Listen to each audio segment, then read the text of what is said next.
What's good, fans? Thank you guys for tuning in to Voice of the Fans podcast. This is your man, Cam. We got my man Cleveland up in the Northwest.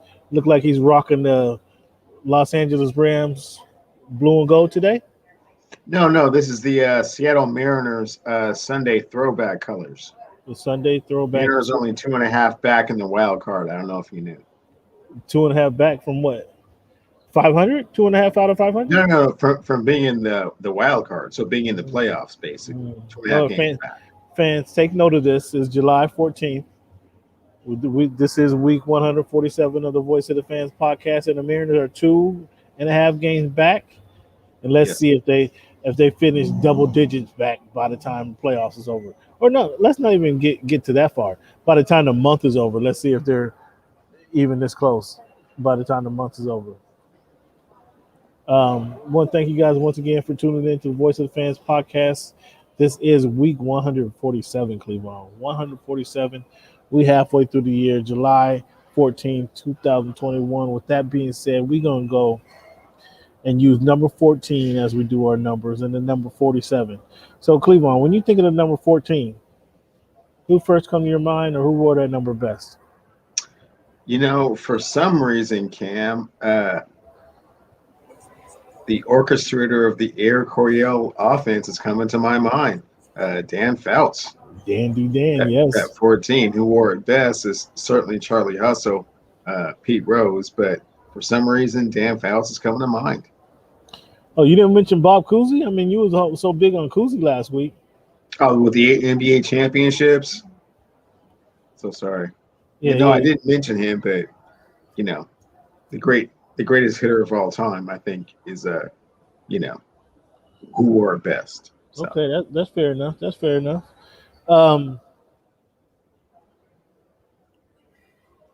What do we have when we think of the number 47? Who comes to your mind first when we think of that number?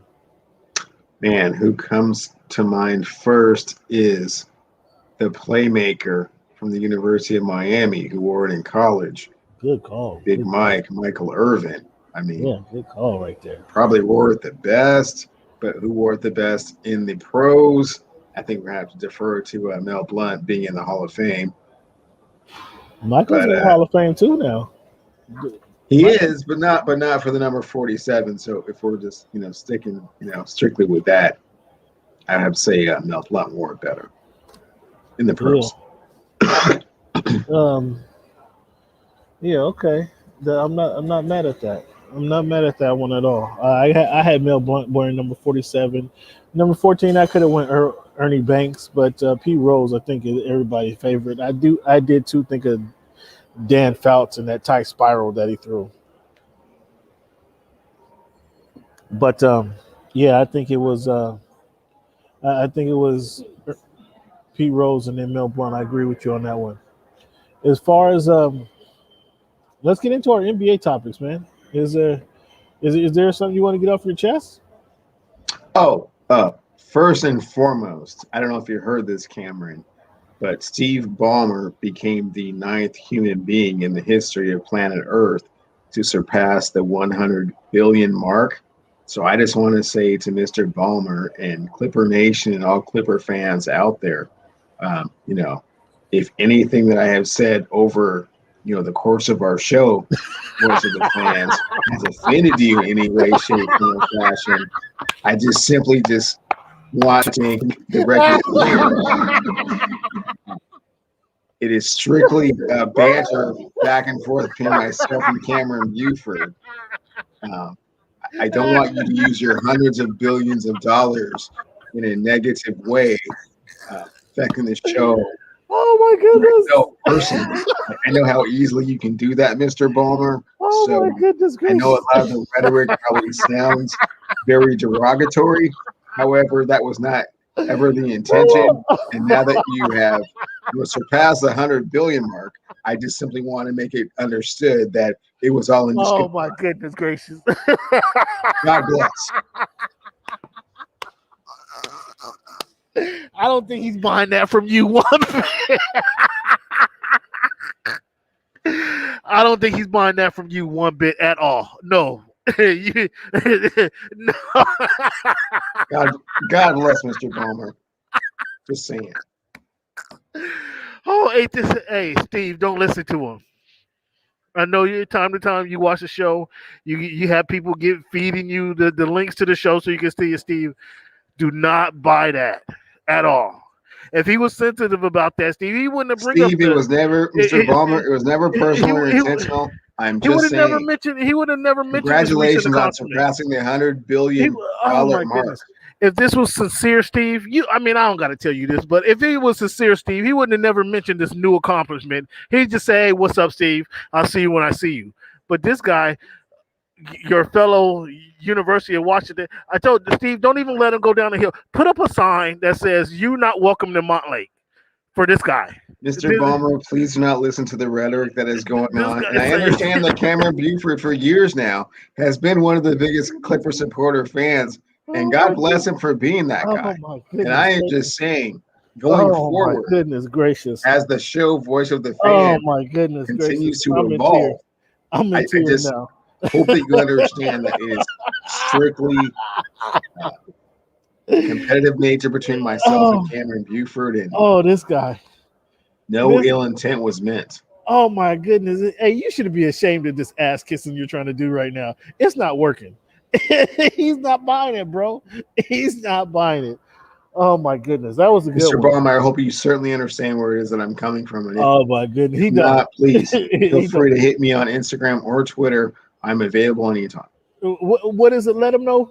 Let the rest of the fans know where Oh, they are. at Clevie Wonder on Twitter and Clevon Steele on Instagram.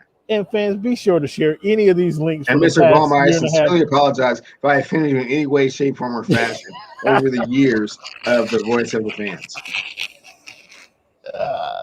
Oh my goodness gracious! He don't want to get wiped off the map. You have He a good don't- chance as anyone is winning the championship next oh, year. And oh. I wish you all the best of luck. Steve, don't listen to this crap, Steve. Do not listen to this crap whatsoever. You're a smarter man than that. I don't have to even tell you that. I don't even have to tell you that. This guy, oh my goodness gracious. Are you finished? Are you finished? Yeah, I'm done for now. Yeah. I mean, I will reiterate the point, Oh my on goodness. other shows, but I'm Goodness. just saying, yeah, for Goodness sure. gracious. Oh my goodness. So let's get into this NBA talk. Some legitimate NBA talk and this nonsense. Hey, looks like Giannis, man, over games 2 and 3. I figured they win games. The third game 2. I mean, he had a big game. Game 3, he's putting up them what your guy like to say SLN Shaq like numbers. He did that in the games 2 and 3, just looking absolutely beastrous out there, right? Um, do you have an apology to make since you're making apologies today? You got an apology to make to Mr. Giannis Antetokounmpo? Not really. I think that would probably be in your lane with regards to how you even talking about him. He had no move. He had no presence. If he couldn't do the Euro step, I mean, there's just no point in being out there on the court. I believe is what you said. Couldn't No, show, no, no, couldn't no, shoot free bro. throws, and See how you doing? you See know how you wasn't doing? See how you wasn't mixing worth. up the story? See how you Excuse mixing me? up the story? I said he didn't have a go to move. That's specifically what I Okay, said. right. Can he But if he couldn't do the develop a Euro go to step move in, in he 5 days? was not effective. He said a bunch of derogatory bad things about Giannis, and I agreed with some of them. Um, but let's be perfectly honest, he's been the best player on the court the last 2 games. Oh, really? We were not expecting that. No, we He's were been better. expecting Devin Booker to be the best player on the court the last two No, games. no. Only you were expecting that, buddy. No, Only, no, we were all expecting that. only you were expecting that. You and your boy Stephen A, who done stepped in it again. We'll get to that later. But only you and your boy Stephen A was expecting young Mamba to get out there and be the best guy in the court. Because I told you this is a Chris Paul coronation, and we're waiting for it. And Giannis is trying to interrupt that. He's trying to run He's trying to interrupt that, but at least at present. for what we anticipate, this will clearly be the Chris Paul coronation over the next couple of weeks. However, Giannis is doing a great job of trying to step up and show that he doesn't need a go-to move. He can be good just getting in the paint and staying in the paint and dominating the paint presence. Oh, okay. Dominate the So paint. so you're flip flopping. I'm not flip flopping at all. I specifically Can said, you put your official flip flop on the screen for all the fans to see? "Oh, ain't this When you nothing? flip flop like that, Ain't this nothing?" I because said, before he had no move. If he can't Eurostep past you, he's you're ineffective. absolutely right. I You said know he what I'm had no saying? go-to move. No Can't shoot go-to free move throws, is but what yet I he's put said. up 40 last I, two games, and now you're on his jock. I'm just saying. no, no, Flip flop. I'm The, commenting the on flip flop sign. Can you throw the flip flop sign up? I'm commenting on what he's doing on the court. The flip So flops. no, ain't no flip flop. What are you talking about? Coming in game two, he clearly has shown that he has no go to move. Coming in game 3 and 4, what we've seen, excuse me, coming into game 2 and 3, what we've seen is him dominate the paint. What's the flip flop there? He still have you seen a go to move? Have you seen the turnaround jumper? Ali Allah Akeem Olajuwon? Have you seen him I do haven't the seen a polished, perfected move, but that's what we're exactly that seeing was is my that point. he That doesn't was my need point. that, but No, he doesn't need that to he's playing your dominate, sons. Because though. he's playing your And you were sons. saying that he couldn't dominate because he was one I dimensional never said and didn't that. have I that said other he didn't. dynamic to his game, which is You're exactly what you said. you're putting a lot on it. I said he doesn't have a go-to move. That's exactly what I said, and he's proven that he doesn't need it. He can play with. He's good enough to play with Pat Connaughton outscoring uh, Mister Sometimey. Um,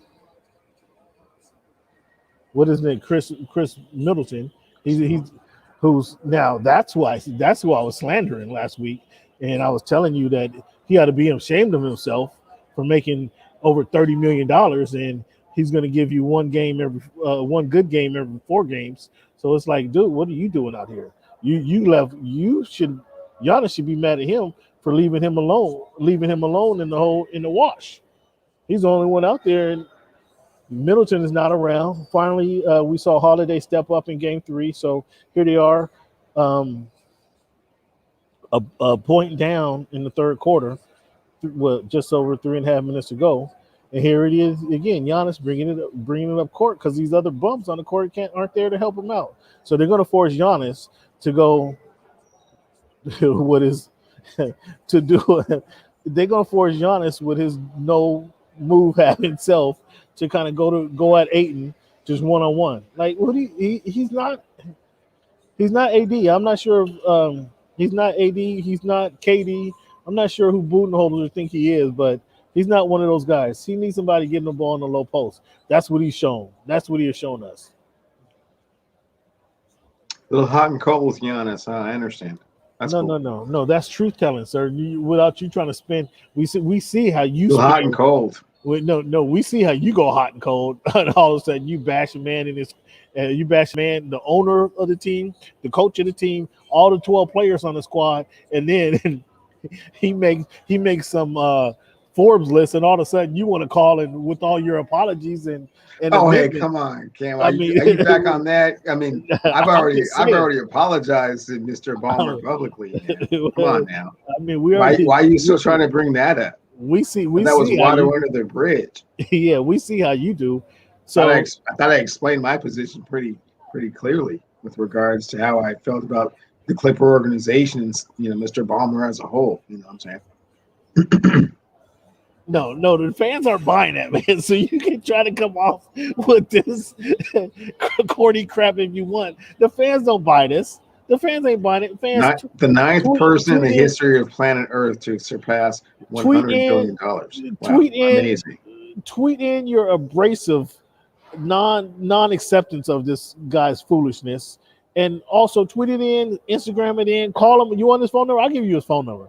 Call him with this, so you can call him and text him with this BS right here. I'm not buying. Well, Cam, I don't want to get into this crosstown rivalry right now. It's not the time, Cam. I was just saying congratulations on your accomplishments, and just wanted to say how I felt about the organization as a whole, and perhaps how some of the comments that I have made over the years perhaps have been misconstrued, and hopefully not. I just wanted to clear the air. That's all I was saying. The fans, watch how quickly this changed right there. Watch how quickly this mindset changed. Kawhi had knee surgery yesterday. How does that impact the Clippers moving forward? Do you re-sign him? What do you do? You re-sign him. You don't have a backup plan. You re-sign him at the max deal? Yep. Injury and You all. do.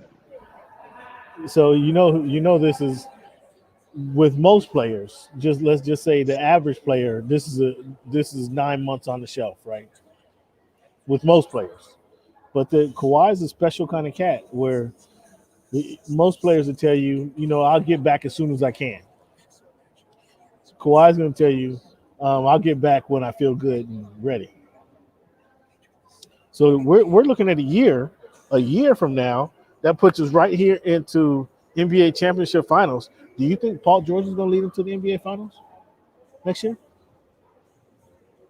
Let's just say Cam, Paul I have George. the Let's just utmost say, confidence in Mr. Ballmer and his resources and the team that he has put together and what he's going to be able to do in the off oh my season goodness! to improve the fortunes of the Los Angeles Clippers. And yeah, it was unfortunate that Mr. Leonard had the tear in his knee, but everybody around the Clipper organization, from what I've been hearing, is very confident that he'll be able to come back.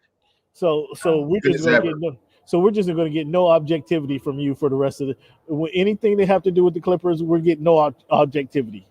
Everything is going to be you. Of course, ball washing objectivity. Everything is going to be you ball washing. I didn't say I wasn't still rooting for my Lakers. I didn't say that. I didn't say that within the crosstown rivalry, I didn't have a side that I was on. I was just saying if some of the comments that I had made previously sounded very derogatory, then I wanted to make sure that he understood, Mr. Ballmer, that that's not how I was trying to be portrayed. Now, with regards to the future of the Clippers organization, I wish them all the best, and I think that signing Kawhi Leonard is a big part of that. Now, whether Paul George can lead them to a championship by himself, no, I don't think that. I don't think Mr. Ballmer thinks that. I'm just saying, going forward, I think that Kawhi will be fine. He's always been very big on quote-unquote load management, and given the fact that he had surgery in July, puts him on track for April. We'll see if Paul George can get, the Clippers to a 6 or 7 seed and interject, quite possibly one of the top 5 players on the planet. Good luck to them. Good luck to the Clippers and the Clippers organization. Boy. If this was only a week ago, we might get some truth out of this guy. But being it is what it is, Ballmer's recent achievement, it's all flowery roses and ice creams over here with this guy. I mean, the fans see right through this. Not only do our fans, the Voice of the Fans, who people who tune into the Voice of the Fans podcast, but anybody watching the show can see right through you, Mr. Cleveland. Right through you. Mr. Ballmer's not hitting you up, buddy. Don't look for any gift packages or care packages in the mail. He's not asking for any. He's not checking for you.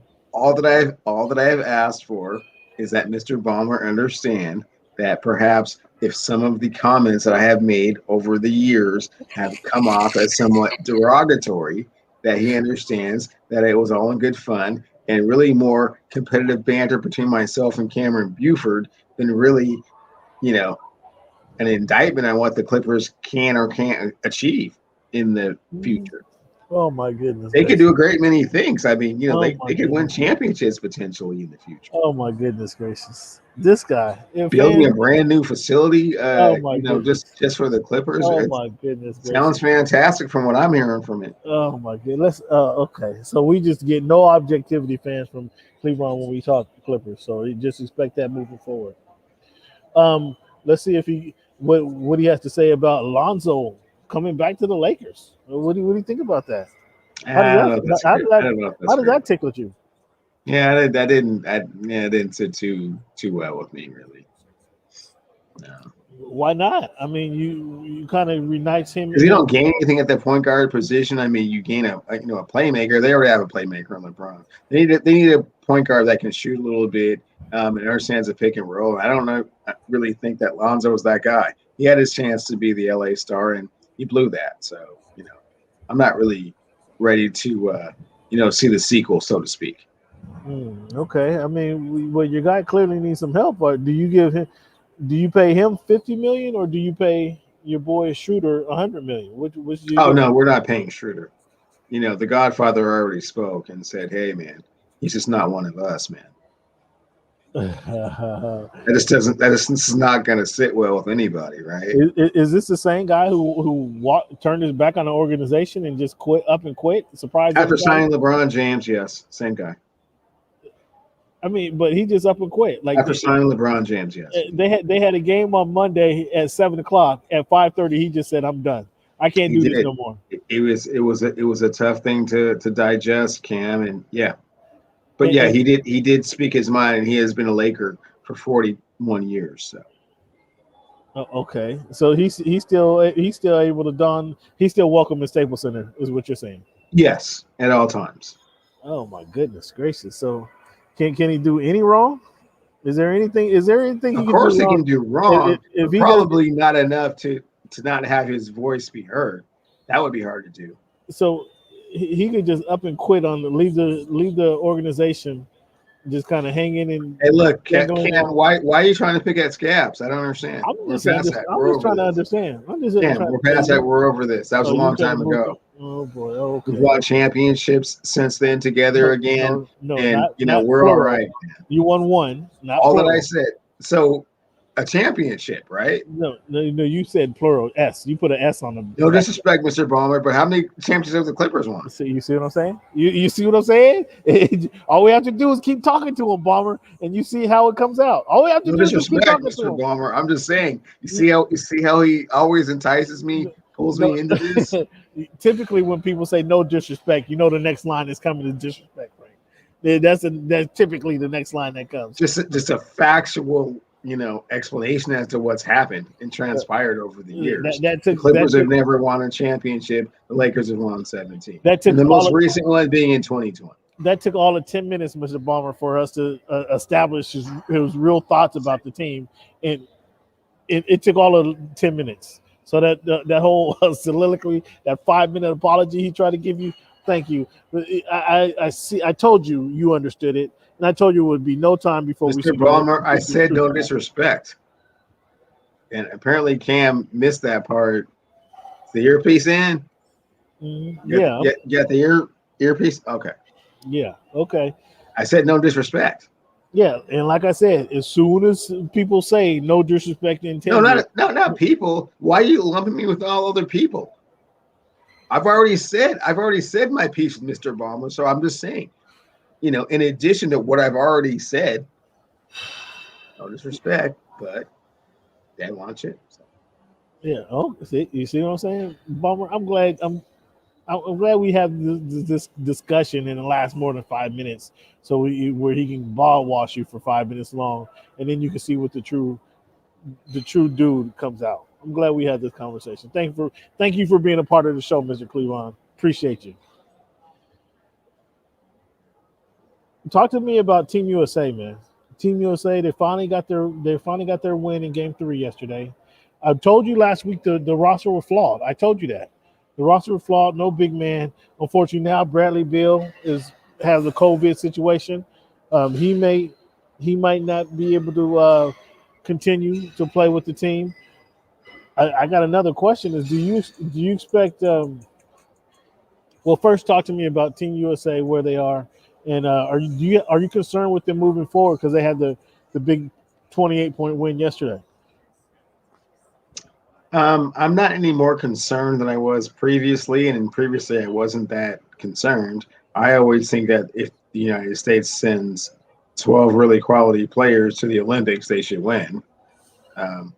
There are a few instances, but they're few and far between. I don't think this team is necessarily one of them. I think perhaps it's taken a little bit longer for them to find their cohesion than perhaps everyone would have liked. But third game, they blew out Argentina. I mean, you know, the the right cross from Nigeria and then the uppercut from Australia kind of woke them up a little bit, and I think they're going to be ready to play. And I think they'll win the gold medal, as they usually do. No problem, huh? So Bradley I Beal didn't say not. no problem. See, that's what I think a lot of people aren't quite understanding. I think there will be some adversity with regards to getting there, but I still think ultimately at the end of the day they'll be the better team against anyone in the world. So I do expect them to win the gold. Um, okay. What about you expecting to win the gold? Do you Bradley Beal not playing? That doesn't make a difference. Makes a huge difference, but I mean, once Devin Booker kind of catches his breath after winning this championship, I think he'll be you know, a good supplement to kind of plug in, kind of plug and play with the Bradley Beal situation. So do you? So you have a you don't have any reservation about Devin Booker coming off of a NBA Finals performance and whether it goes is going to go at least five, whether it goes 5 or 7 games. You don't have no reservation about putting him out there. Oh man, give him a couple of days, man. He's a young kid. He'll be kind of riding a euphoric high from winning, a championship. I think he'll be just fine. Um, okay. I was wondering. So, who else was on the championship, or who else is on the squad that's playing in the current championship? Is Devin Booker the only one? I believe Chris Middleton and I get conflicting reports, but I believe Brooke Lopez was supposed to be on the team as well. Hmm. Okay, so I guess Devin Booker is the most impactful. Chris Middleton, I mean, he's going to be he shouldn't go on the team. If I'm part of the team, I don't think I want to see him over there. But your boy Devin Booker's out here being dirty, throwing elbows and shoulders in the PJ Tucker. Looks like PJ Tucker has gotten under his skin, I should say. But it's been special for these guys. Cam Johnson has been really special for the Suns, like all series long. He's been stepping up as a role player and been more impressive than I think anybody's anticipated. What's your thoughts on that? As the Suns get ready to take a 8-point lead with just about 10 minutes to go. I think in the previous rounds, Campaign had been the most impressive player, but I think you're right with regards to the NBA Finals. I think Cam Johnson has been kind of the most, or rather, the biggest surprise of their contribution. Um, so no concern about Team USA. You expect these champions to step right in and play and not miss a step, huh? I You mean, give got, them 5, 6 days. I mean, give them a chance to get acclimated to the new I time think they zone and get play. their body adjusted from kind of playing those last 5 games. And yeah, I think they'll be fine. I think they may be a 2 or 3. They may actually miss a game. Um, if there were to be a game 7, they might actually miss a game, 1 or 2 games, or maybe just one game in the in Tokyo by playing in the finals. Mm. I think that's correct. What do you think about Luka Doncic and Candace Parker making the cover of NBA 2K 22? I think they're obviously ahead of the game on this one. But what do you think about this achievement for these guys? I like it. It's always good to see the NBA kind of push the envelope and try and capture a slightly different demographic than is traditional. And this certainly has an opportunity to do so. This is the first woman on the cover of NBA 2K, and then of course, you have your international influence as well with Luca. So yeah, you're going after a different market. Why not do it?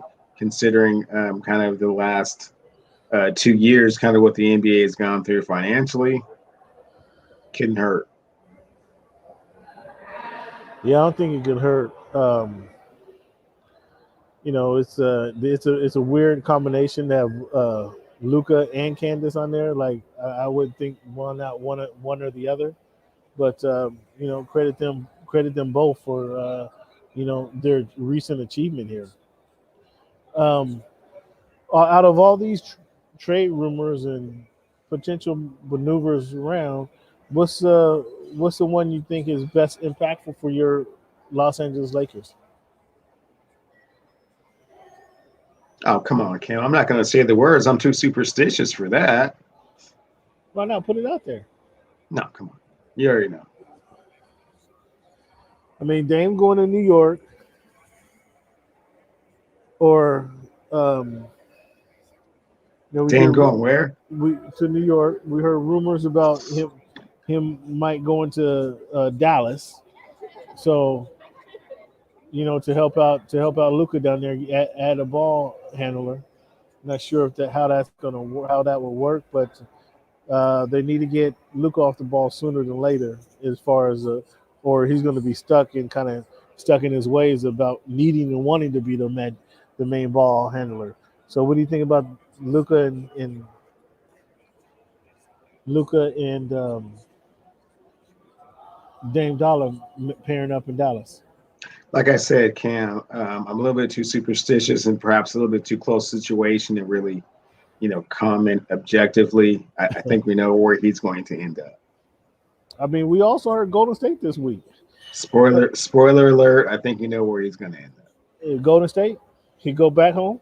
No, A lot of these players want to go home. that's not where it's going to be. That's a short trip down the street for him. Huh? You don't want to say, huh? It's okay. I know you don't got Do no not want to confidence. jinx it, my friend. Do You ain't not got no want to jinx confidence. it. You ain't got no confidence in your ideas. I got you. Don't want to jinx it. I'm just saying. I know what I know. I know what I've heard, but I don't want to jinx it, man. So you didn't hear nothing about Lillard and Doncic play together. Words. I mean, rumors. I mean, rumors are swirling like crazy. I'm just saying. When the dust settles, I think you know where he's gonna be. I think everybody knows where he's gonna be. I think he even knows where he needs to be. So it's just a matter of getting that done. So when they signed Alonzo instead of making that move, I mean, is that you going to be even more disappointed in Alonzo and what he does? Because that's a ball. Oh, for That's a ball sure. brother.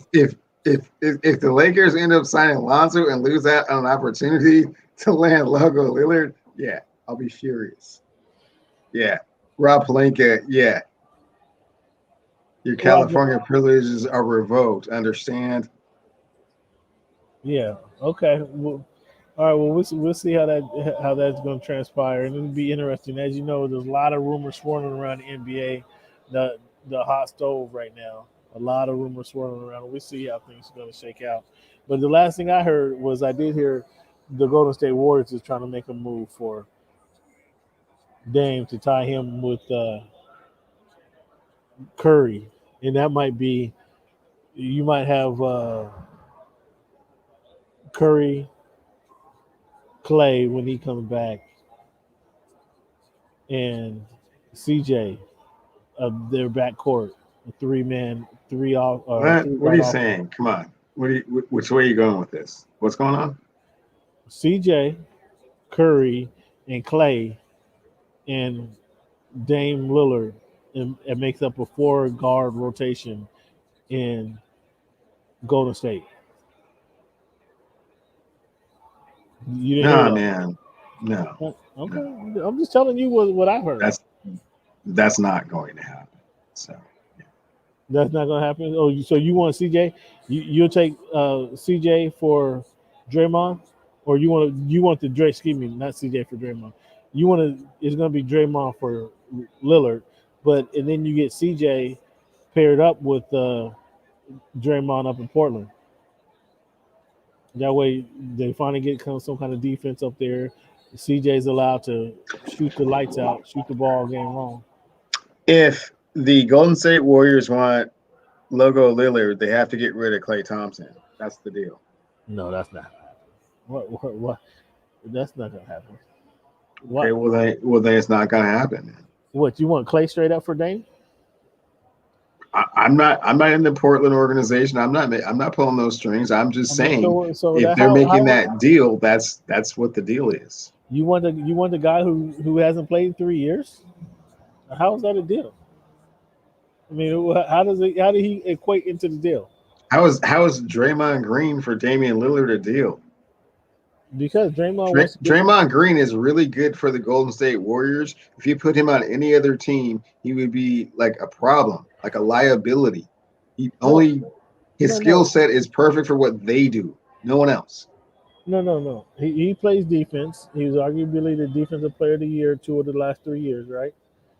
So you put him on the court with Portland, that's they're automatically going to get better on defense. Man, And come then on, man. that allows CJ to do all the scoring that he I'm wants. not gonna allow you to continue to go with these conspiracy theories, man, and jinx the deal, man. I'm not willing to jinx the deal right now. It's too Right. close. Nobody's jinxing the deal. It's too close, man. It's too close. Okay. All right. It's too close. All right, fans. So let's take a little break here. When we come back, man, we got a lot of NBA, NFL topics we're gonna talk about. We got Richard Sherman running around the streets of Redmond. We want to know what's going on there. Last I know, he was wearing the garnet and gold down there in San Francisco, but he's running around Redmond. I mean, I don't know what he's doing at 2, 3 in the morning and banging on doors and whatnot. But we're gonna talk about that. Um, we're gonna talk about Shane Waldron and how that's gonna affect Russell Wilson. So we're gonna talk about that and LaShawn McCoy trying to he's ready to make a comeback. So we're gonna get into these conversations uh, on the other side of the show, and we're also gonna talk about top 10 fantasy running backs. Fantasy. We have to do this. We have to do this now because with the fantasy draft coming up in about a month. You know, um, fans. I hope you're writing these down because there will be no fantasy talk here in about a month as to giving you ideas away and who's hot, who's not, because somebody gets nervous when we talk about fantasy football. Somebody on the other side of on the other end of the line, excuse me, gets really nervous when we start talking about Well, fantasy somebody football. at the under end of this line will be better than you this season, guaranteed. You trying to put something on that? Nice. Put whatever you want on it, Playboy. You trying to? I mean, I don't think you finished in front of me the last 2 or 3 seasons. What are you talking Okay, about? well then you should feel supremely confident then. Against you, Cleveland. Against you, the only thing you can't call your boy Bomber and expect him to pull you out of this one. I mean, he's not responding to your little phony apology and amendments anyway. But Apologies, not phony, Mr. Balmer. Don't let Mr. Buford steer you astray of what I was trying to say and the message I was trying to convey, Mr. Balmer. this is so funny. Let's take a little break here, man. We come back. We're gonna talk about some NFL topics. Let's take a break right now. This guy, all of a sudden, he's Balmer's ball washer. This is hysterical. This is absolutely hysterical. I mean, I guess I would change my line of thinking too if I knew I was being ostracized by the 9 billionth or ninth richest man in the world. This guy. The ninth person in the history of the world to surpass $100 billion. That's slightly different than how you said it, but you get the general picture, right? This is funny. This is funny. Oh my goodness.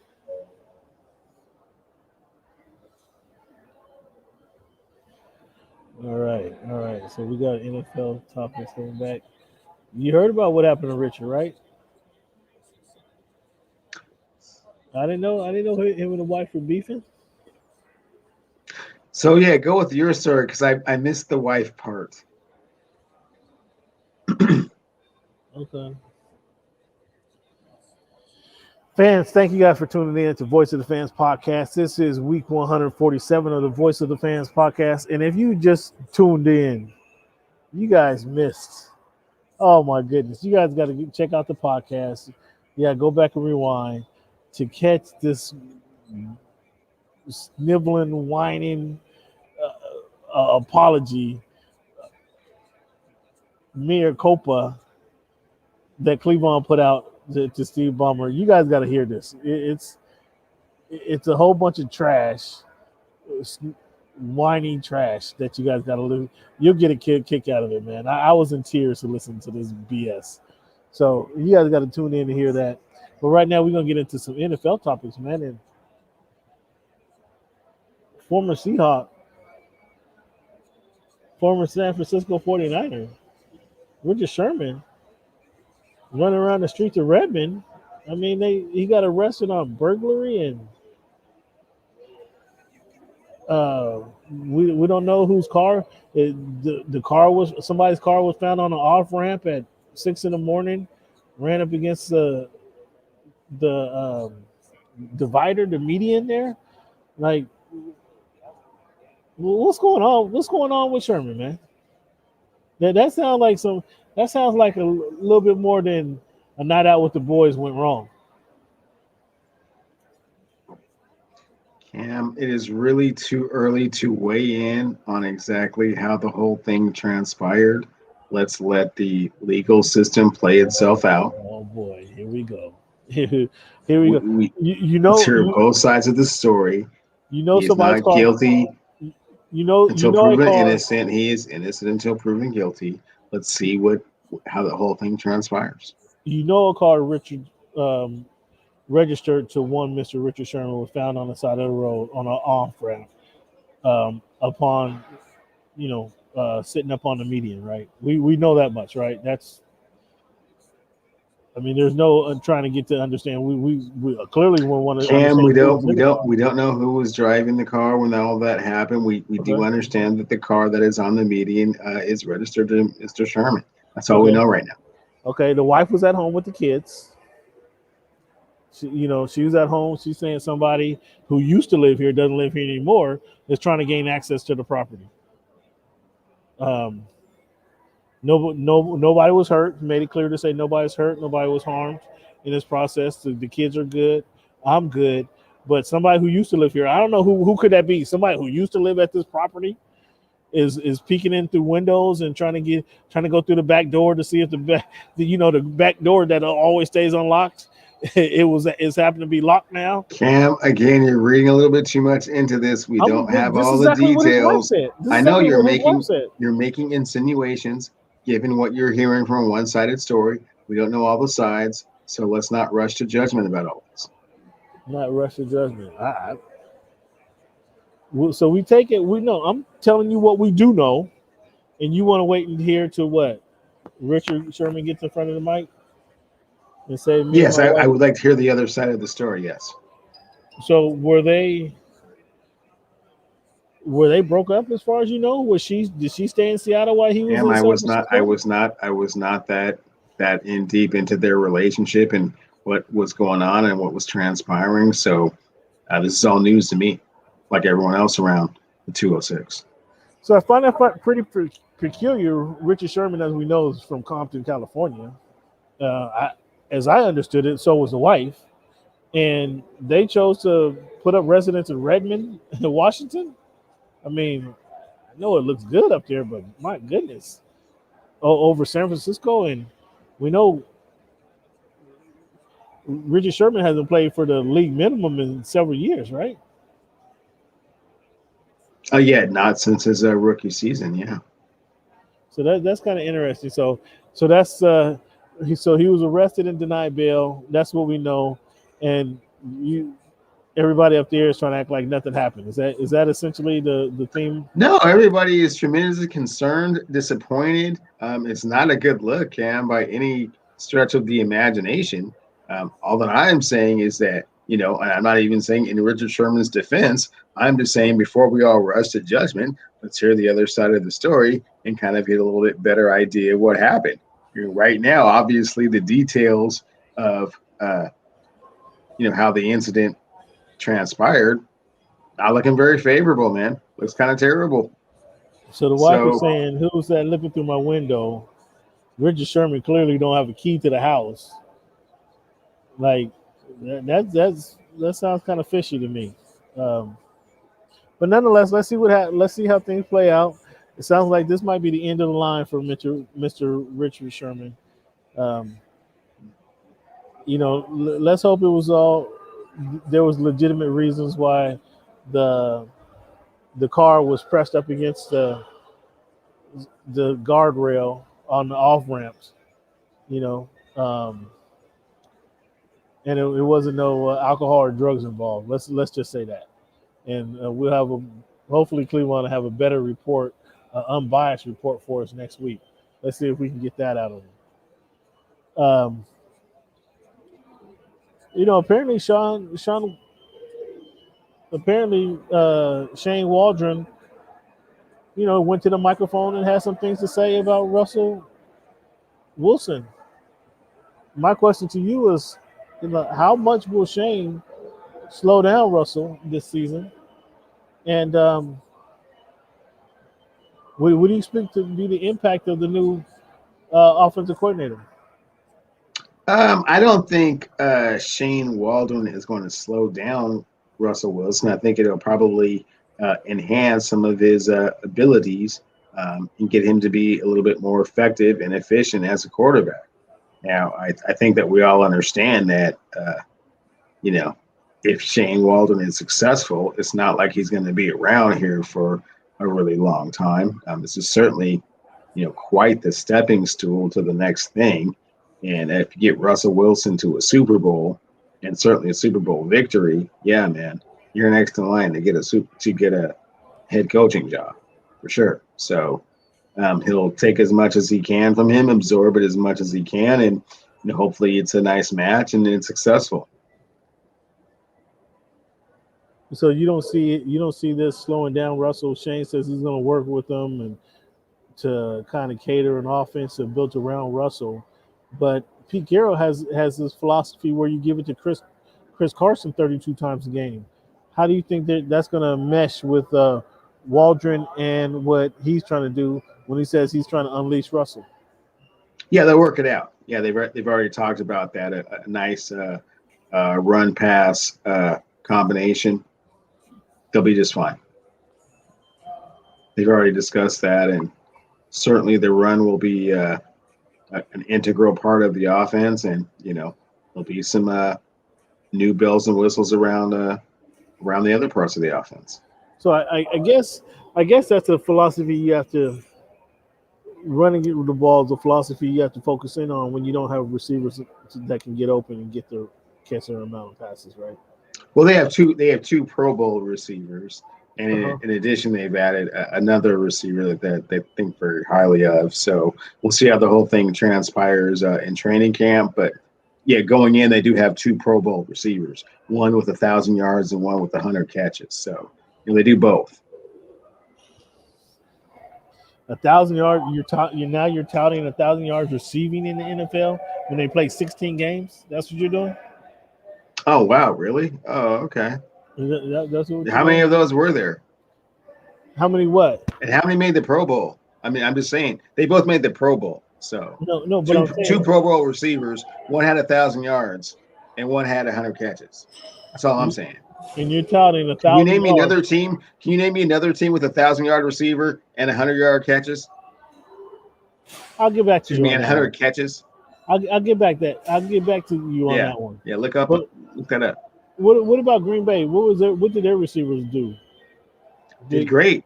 They were playing with the NFL MVP and Aaron Rodgers. So yeah, they caught a lot of balls over there. Devontae Adams went absolutely wild. hmm. So you think the Seattle Seahawks were the only team to have 1,000-yard receiver. I didn't say that. I said name another team that had 1,000-yard receiver and a receiver with 100 catches. Off the top of your head, you couldn't do it, so we'll see what Google comes up with for you. Yeah, we're about to look it up. We're Pro Football Reference, buddy. Pro Football Reference, buddy. So we're gonna look at it and see what happened last season.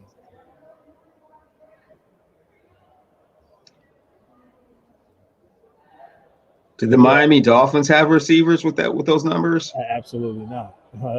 Absolutely not. Yeah.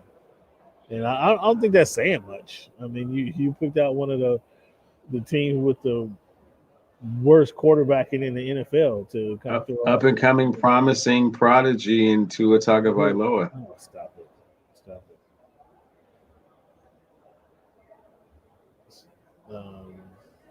So receptions, players with receptions. That's what we want to know, right? Who had 100 receptions? Tyler Lockett had 100 receptions. Let's see. What about Kansas City Chiefs? Because Kelsey had 105 receptions. Who else had over 1,000-yard receptions? Let me see. So probably Tyreek had over 1,000 yards receiving, right? I would guess, but I got okay. So the most explosive offense in the NFL. Okay. Tyreek Hill, he did have it. Yeah.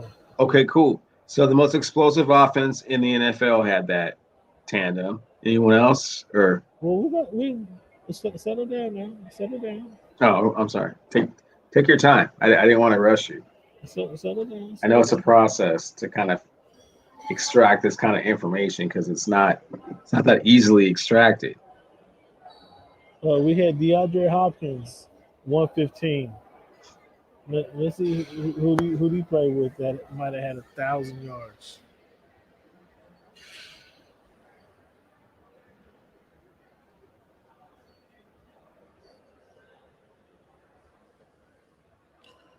He was the only one. So we had two teams. We had two teams that were players that got 100 yards, 1,000 yards receiving, and 100 catches. Two players doing that. Okay, so they're one or two teams. Okay, big deal. Big deal. Oh, and the other team being the most explosive offense in the NFL. Okay. Yeah, big deal. Just checking. Yeah, I'm not sure that was just such a big deal. Okay. Would you be interested in LaShawn McCoy? I mean, since you guys like to run the ball and we know that, are you interested in having McCoy in your backfield? No. Or do you expect anybody to have him in their backfield? No. So his career is done, is what you're saying? Career is done. Is Richard Sherman gonna get another chance? That's a question I didn't get to ask you. Is his career done? Probably. Oh no, that's funny. That's painful for you to say. I know. It was. I know it was. I know. You're gonna tell me, man. It's just painful for you to have this conversation. You over here look like you don't even want to discuss Richard Sherman right now. What's your thoughts on Bubba Baker being credited for being the single season sack leader with 23 sacks, surpassing Richard Strahan's 22.5, or what is it, Jared Allen's? Foreman, Jared Allen, Mark Gastineau, Houston, and Deacon Jones, who did this 2 times. They each was tied with 22 sacks in a season. So what's your thoughts on Bubba Baker being named or being credited for being the single season sack leader? I'm assuming this is Bubba Smith from the Colts you're referring to? No, Bubba Baker, what I said, Bubba Baker. In 1978, his rookie season, he had 23 sacks. Bubba Baker. Wow. Ooh. The Milwaukee Bucks just took a lead. Devin Booker drove to the hole and threw an alley oop to Ayton that got blocked by Mr. Giannis Antetokounmpo. And so now Chris Middleton's dribbling the ball at the top of the key. Just under a minute to go. They're up 1 point, and he jumper outside the L, and of course it's bricked. But Drew Holiday fighting off Chris Paul jumps up and gets a one-handed rebound. Middleton has the ball again. He pulls up from deeper being L. It's another brick. And here we have Chris Paul driving up. Look like he's about to call a timeout. No, he's about to. Ooh. He goes to the hole and he loses it. Drew Holiday stole the ball from Chris Paul. It looked like he was going to, at some point, 3-on-1 break. It looked at some point he was going to pull it out and run some time off the clock. However, they just kept matriculating to the hoop. He passes it to Chris Middleton, who gets fouled. It looked like a foul anyway by Devin Booker. And the Bucks are right up right now, 103 to, Chris Paul goes to the hole, and he kind of gets tripped up. Holiday steals the ball. Or did they call a foul on that? Did they call a foul on that as the Bucks go up 99 to 103? I'm not sure if they called a foul. It looked like it ought to have been a foul. But I don't know. I'm not sure if they called a foul or they just went to the timeout. But it looked like it ought to have been a foul on Chris Paul.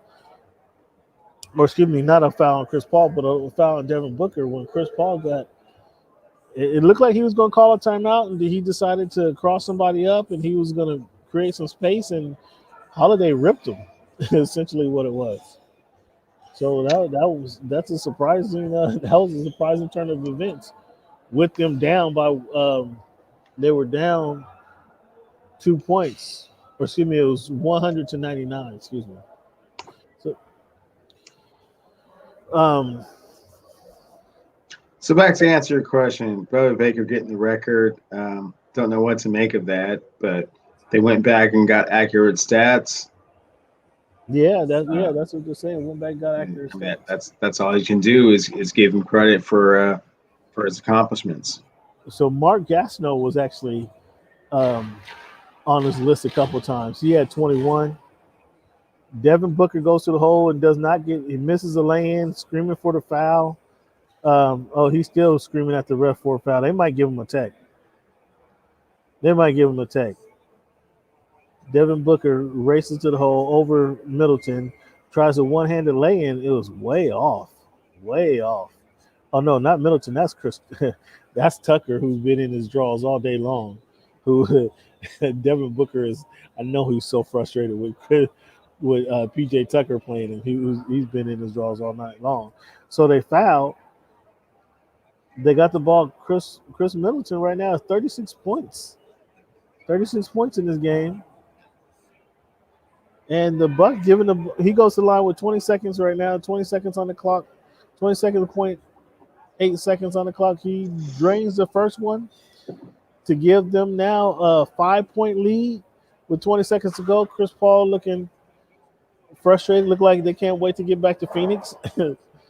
And with 20 seconds on the clock, Chris Middleton at the line going for his 38th point tonight. And he drops it. Booker's going to the hoop. He could have stopped it at the 3-point line, but he decides to get to the hoop, and they make another foul. Cam Johnson fouls. Who was that he fouled? He fouls Chris Middleton again with now 13 seconds on the clock. It's a 4-point game. I don't know exactly what Chris Paul is screaming at the refs about. It was he trying to say he had the ball, or they had their hands on the ball, or what? Yeah, I don't. Let me see here. They're showing it.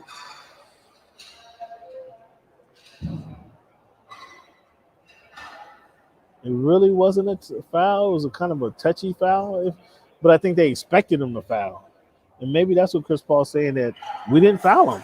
We didn't foul him. But the refs expected him to foul. So here we go again. Actually, Little questionable call. Usually the player step over foul line after step over the out of bounds line. Your boy goes for the deep three, and that's off.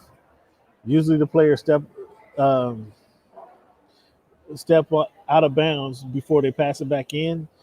It looked like Giannis stepped out of bounds and didn't really get that other foot off the ground. He kind of drug his feet to pass it back in. So like he was out of bounds is what what they were arguing about. Mm-hmm. But your boy Devin Booker takes a 3-pointer with 7 seconds on the shot clock that it almost wedged between the hoop and the backboard. The side of the rim and the backboard. That's how off it was. And he went immediately to the bench to sit down. I thought he was over there sulking. Now he came back in. I don't know what he has tonight, but he's back in the game. Let's see how many points your boy Booker has tonight.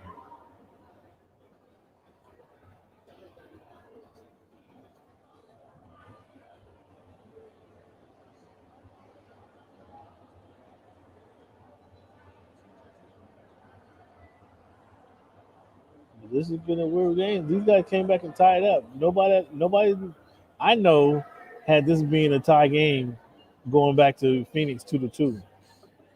So in tonight's game, Chris Paul has 10 points, 7 assists, 4 rebounds, 5 turnovers. Devin Booker. That's funny. I didn't see any of this. Devin Booker has 42 points tonight. 42 points, 2 assists, 1 rebound. I didn't see any of his 42 points actually. I saw he went 17 of 28. I saw his 11 misses. I did see that, and I saw all of his missed 3-pointers. He went 0 for 3. That's not surprising, Cameron. That's not surprising at all. Really. What's that? Given the way that you feel about Book, I mean, you didn't see any of the. You saw all the 11 misses, none of the 17 makes. I'm just saying. It's not surprising.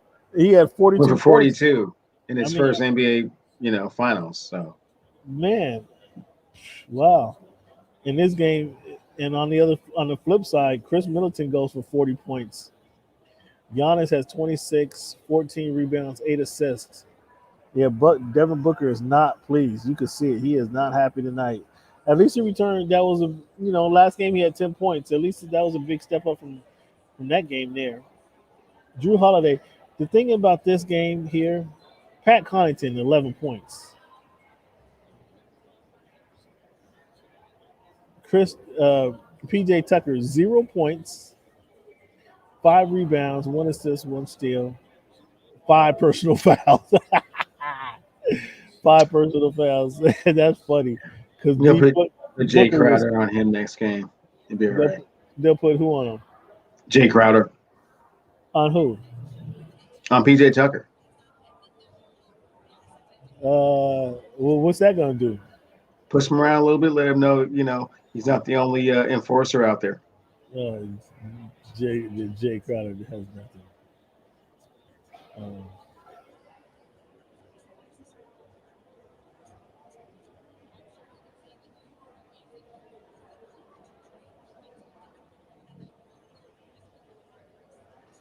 All right, buddy. I'm sorry to interview. Oh shit, Cleveland, you there? I'm here. Thought I just closed down the show. Nope, still here.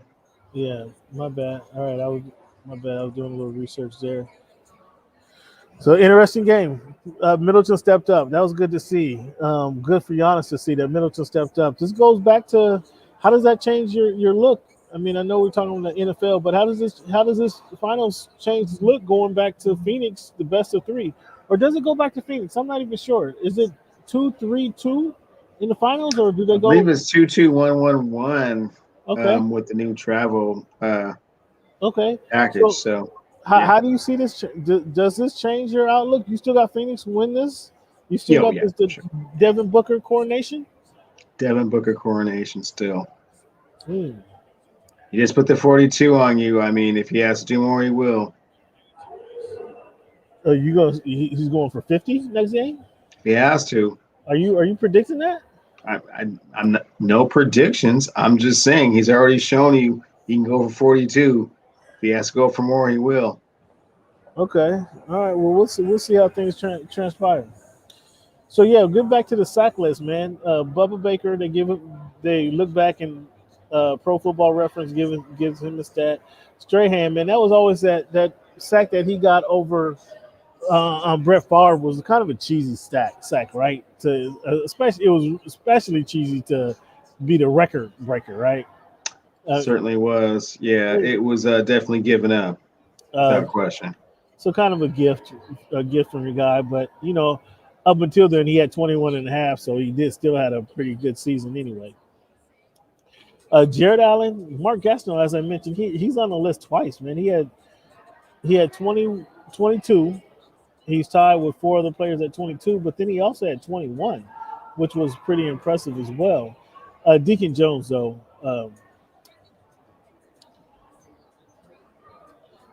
the, because of the rule changes, this is only because of the rule changes. They don't show these all-time greats anymore, him being one. And I mean, dude, there's just some guys you could just look at. You don't have to know anything about their past. You don't have to know anything about their where they come from. You just look at them, the bloodshot eyes, the chapped lips, the nappy hair. Okay, guy, go. you're good. Go on through. When he comes through, you you just don't want to You any want no alter- parts. You want no parts of any of that, do you? no any altercations with this guy at all. No. Okay. All right, man. You're good. You're good. You see him in line at the club. All right, you're good. I mean, he might not have on the right dress shoes. He might not have on an appropriate outfit. All right, dude. Go ahead, bro. Somebody else will so let somebody else handle that problem. But not only did he have that, he had the ferociousness. So the mind state, the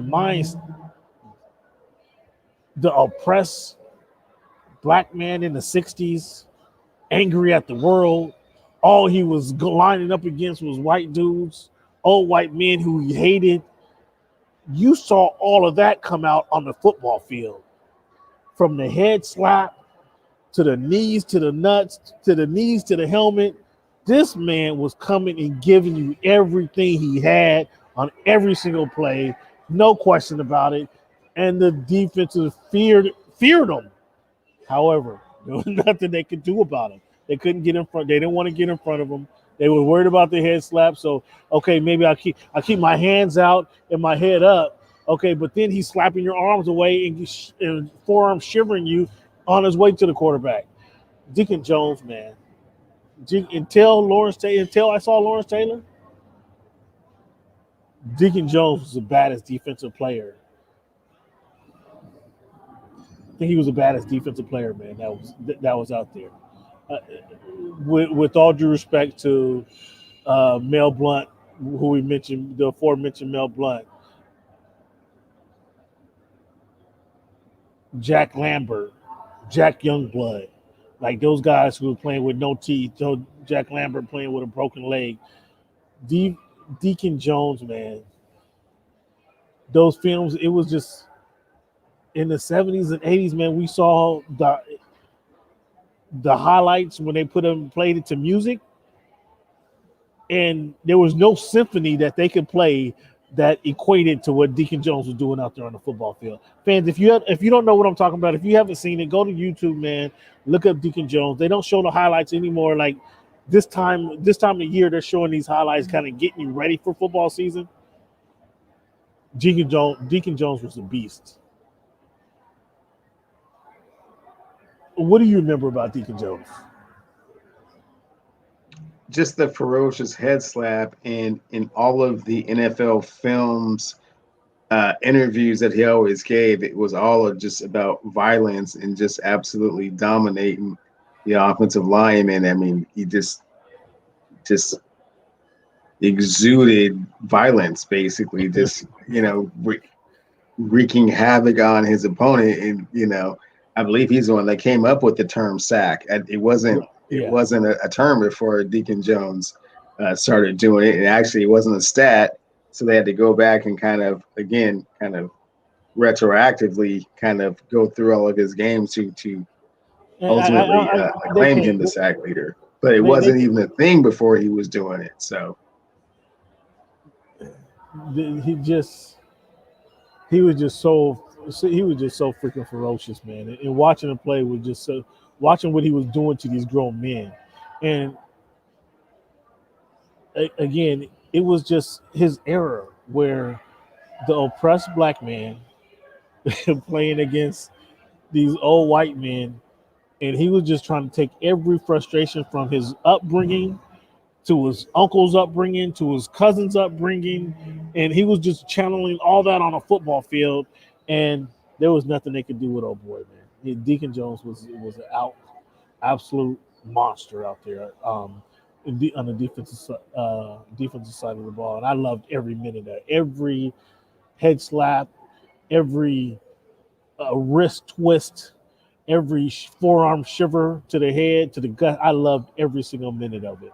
And I just couldn't get enough of it, to be honest with you. And that's how I thought football. Watching that, that's how I thought you were supposed to play on the defensive side of the ball. That's exactly it. Just in pure intimidating the guy on the other side of the ball. That's what I thought defense was all about. And we just don't see highlights like that anymore. Obviously, the rule changes have outlawed a lot. Like, he might not have been played 2 or 3 seasons the way he played it back then. Obviously, the games have changed, but them outlawing some of the what he's did on the field was. I mean, you just don't see this anymore. I mean, the closest you're going to get to is Aaron Donald, but he doesn't do the head slap. He's just a beast of a man. You're familiar with Aaron Donald. I see you're wearing your Ram blue and yellow today. You're familiar with Aaron Donald, and I mean, Russell has a keen kinship with Aaron Donald. We know that, right? Yeah. You don't want to say anything else? Enough's been said. You know what I'm talking about. What do you know? We have Cassius Marsh banging on the Patriots again. I mean, he just can't keep quiet about his time with Bill Belichick, about in military-like precision that they run their players through over there. I mean, did you hear what he has to say this time? I am sure it is something about an oppressive regime in which Bill Belichick was overly heavy-handed. Without even seeing what happened, I'm sure it kind of has that same kind of feel and flow to it. You can get away from some stuff when you win, right? Like I'm just saying. You asked me what did he say. I'm just assuming, given the Bill Belichick regime, that's kind of what that it was. That was kind of the gist of it. You're not far off. But could Greg Popovich get away with snapping at the sideline reporters like he does if he didn't win? Has anybody come back and said anything derogatory about Greg Popovich and how he runs his organization? Well, happens all the time in the Belichick regime. We have one person who just said flat and out, I don't want to be there. I'm not playing with you guys. And now, in fact, trade me. I don't think I'm gonna come back and when I'm healthy, I'm still not gonna play for you guys. As surprising as it was, as aloof as this individual was, he said, I'm out of here. Okay, well, if you're talking about Mr. Ballmer's guy, I don't want to, go into that conversation. Let's get back to what we were talking about. See, if you're talking about Mr. Ballmer's guy, let's get back to what we were talking about. It has no relevance in our previous conversation and what we were talking about. Well, you just said, has anybody came back and said about Greg Popovich didn't want to play with him? I mean, again, can you get away with stuff if you win, right? But you don't see who was the coordinator who tried to go to Denver and pull some of the same stuff. You see, he got fired, right? You see the guy up. Okay, well, I mean, what is your point here, Cam? Yeah, it's an oppressive regime over there. People know that, and this person is just being a little bit more vocal about it than others. That's all. Has Cassius Martin been on a stat line that you've seen? I mean, his contributions. I mean, he's been around the league. He's been around for a minute. Has he done anything worth recognition other than is this his biggest claim to fame? Banging on Bill Belichick, the most winningest possibly coaches. Possibly might be his claim to fame. Doesn't make it untrue what he's saying. No, but you come on, man. You take it with a grain of salt, man. Dude, have you done anything? Or you probably need to stay under there and get ordered around and play under his dictatorship. Maybe okay, well, see, there you are falling right in line with your greatest coach of all time, your guy. I understand. Perhaps all the techniques weren't, all that groundbreaking and extraordinary. Perhaps sometimes they were just oppressive.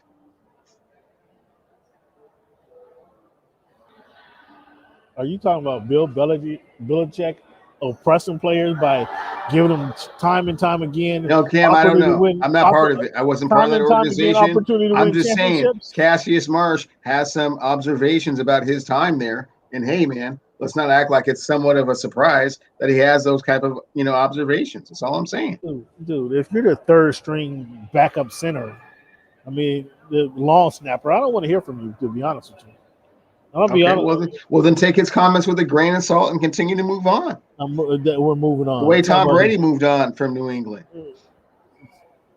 I mean, talking about they treat players. The way Tom Brady moved on from New England and just went, somewhere else and just won a Super Bowl first year there.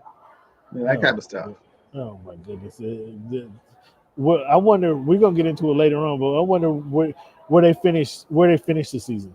Not their division, where they finish the season. We're gonna get to that, but before we get to that, let's talk. I want to know if Cleveland's gonna play fair this week and acknowledge any of his top 10 fantasy running backs. Again, fans, we got to do this now because it's going to get real competitive here in about a month or so. And we know his fantasy football knowledge is limited. So I'm actually this is not only an assist to all you fans, but I'm trying to assist Cleveland out here outside to identify some of the top fantasy football running backs this season in the draft. Do you have a list of your top 10, sir? I'll give you 5, Cam. Give you 5. What do you got? So, obviously at the top of the heap is Derrick Henry, the bell cow.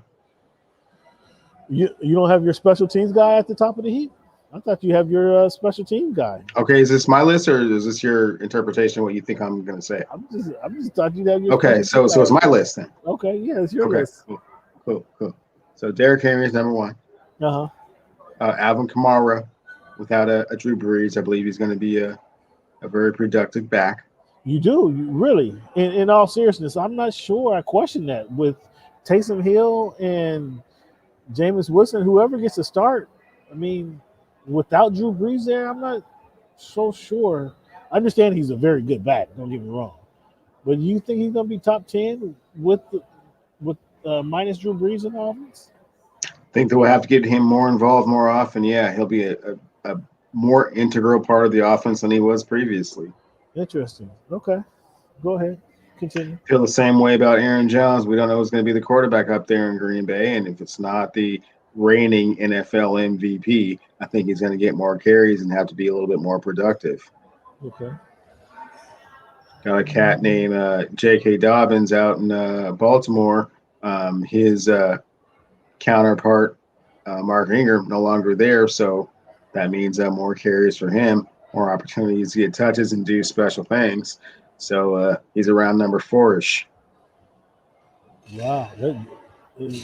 This is go ahead. This is his rookie. This is his junior year, right? This is Dobbins' junior year, right? This will be Dobbins' second year in the league. Yeah, sophomore year. Okay. Okay, yeah. Go ahead. Number 5, I got Jonathan Taylor for the Colts. I think with Carson Wentz coming over there, they want to give him a little bit of security. I think he's going to have a lot of opportunities to do some big things. So there's your 5. Stop asking me for my special lists. Inconspicuously, you left off your special teams guy. I don't know what your list looks like. I don't know what you're talking about. But let's hear what you have to say with your list and what you intend to do, my friend, and who your special running backs are. Well, probably the number one guy is going to be your special teams player, your special teams phenom, Christian McCaffrey. Oh, well, Christian Jackson McCaffrey is out there. And, I mean, until we get to a training camp on him, we don't really know what he's going to be able to do. So.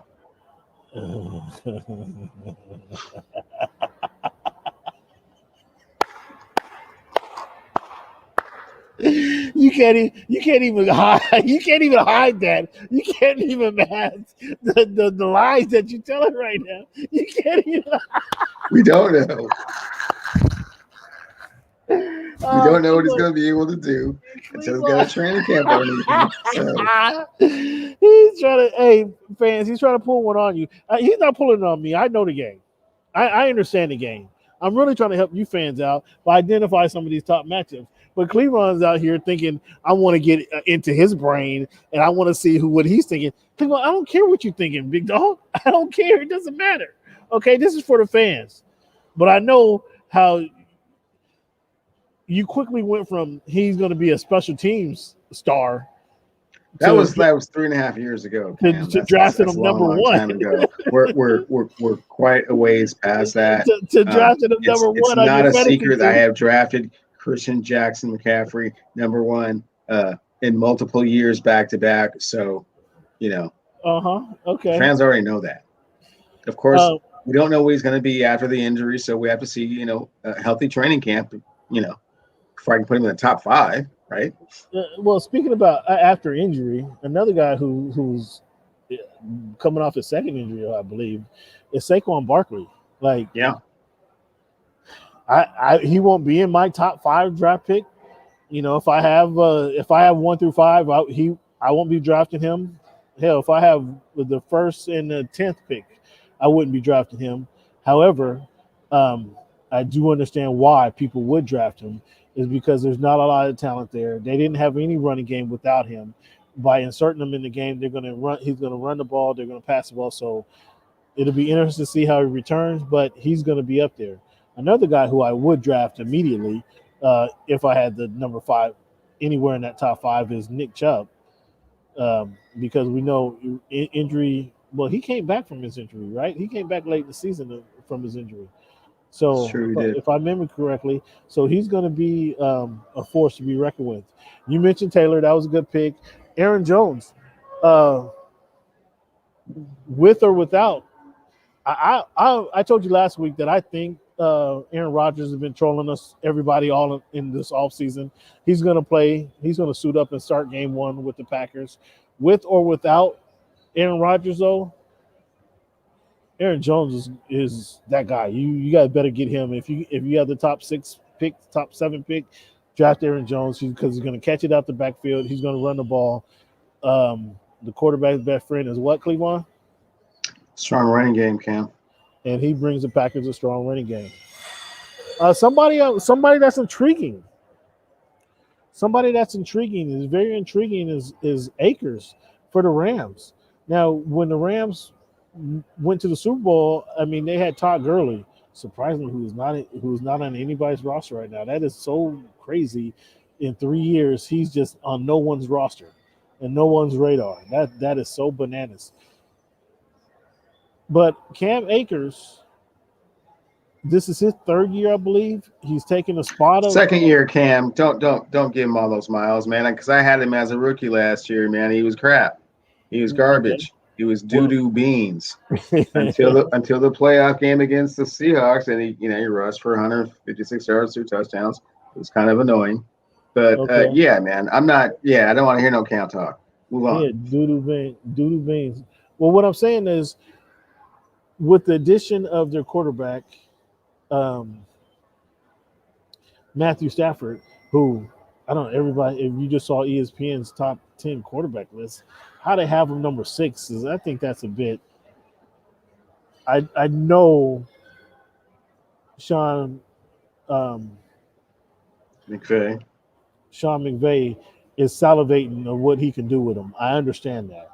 But that doesn't make him elevate him to the. He doesn't go from number 17 last year in Detroit to number 6 with the Rams. That it just the change of scenery doesn't change his evaluation that promptly. Um, but I think with McVay, Sean or Jared Goff was ever he had Pro Bowl numbers with a quality running back in the backfield with them. And I think the same thing, McVay has to be trying to duplicate that performance that they had in 2018.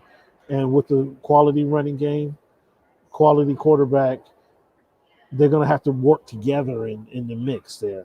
So I think you could have a big season from Akers if he steps up. And as you say, last year he was a rookie. He just didn't perform well. So I think he can be better.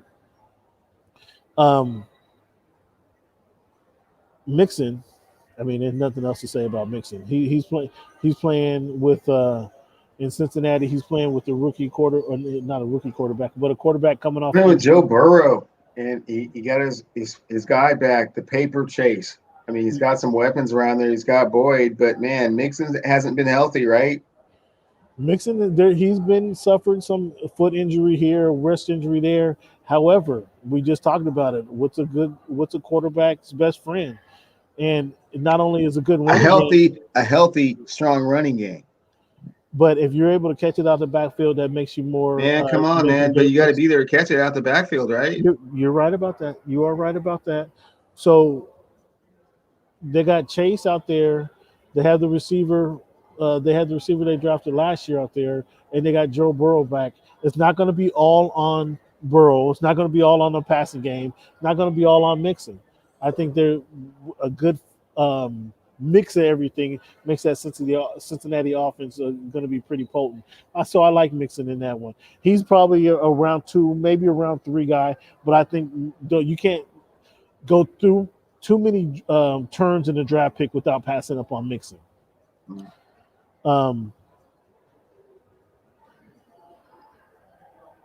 This is where I truly understand, Cleveland, your position on this. You don't want to give away too much. I'm about to do it now, fans, so tune in. If you're in a 10 or 12 man league and you have that number 7 through 12 draft pick,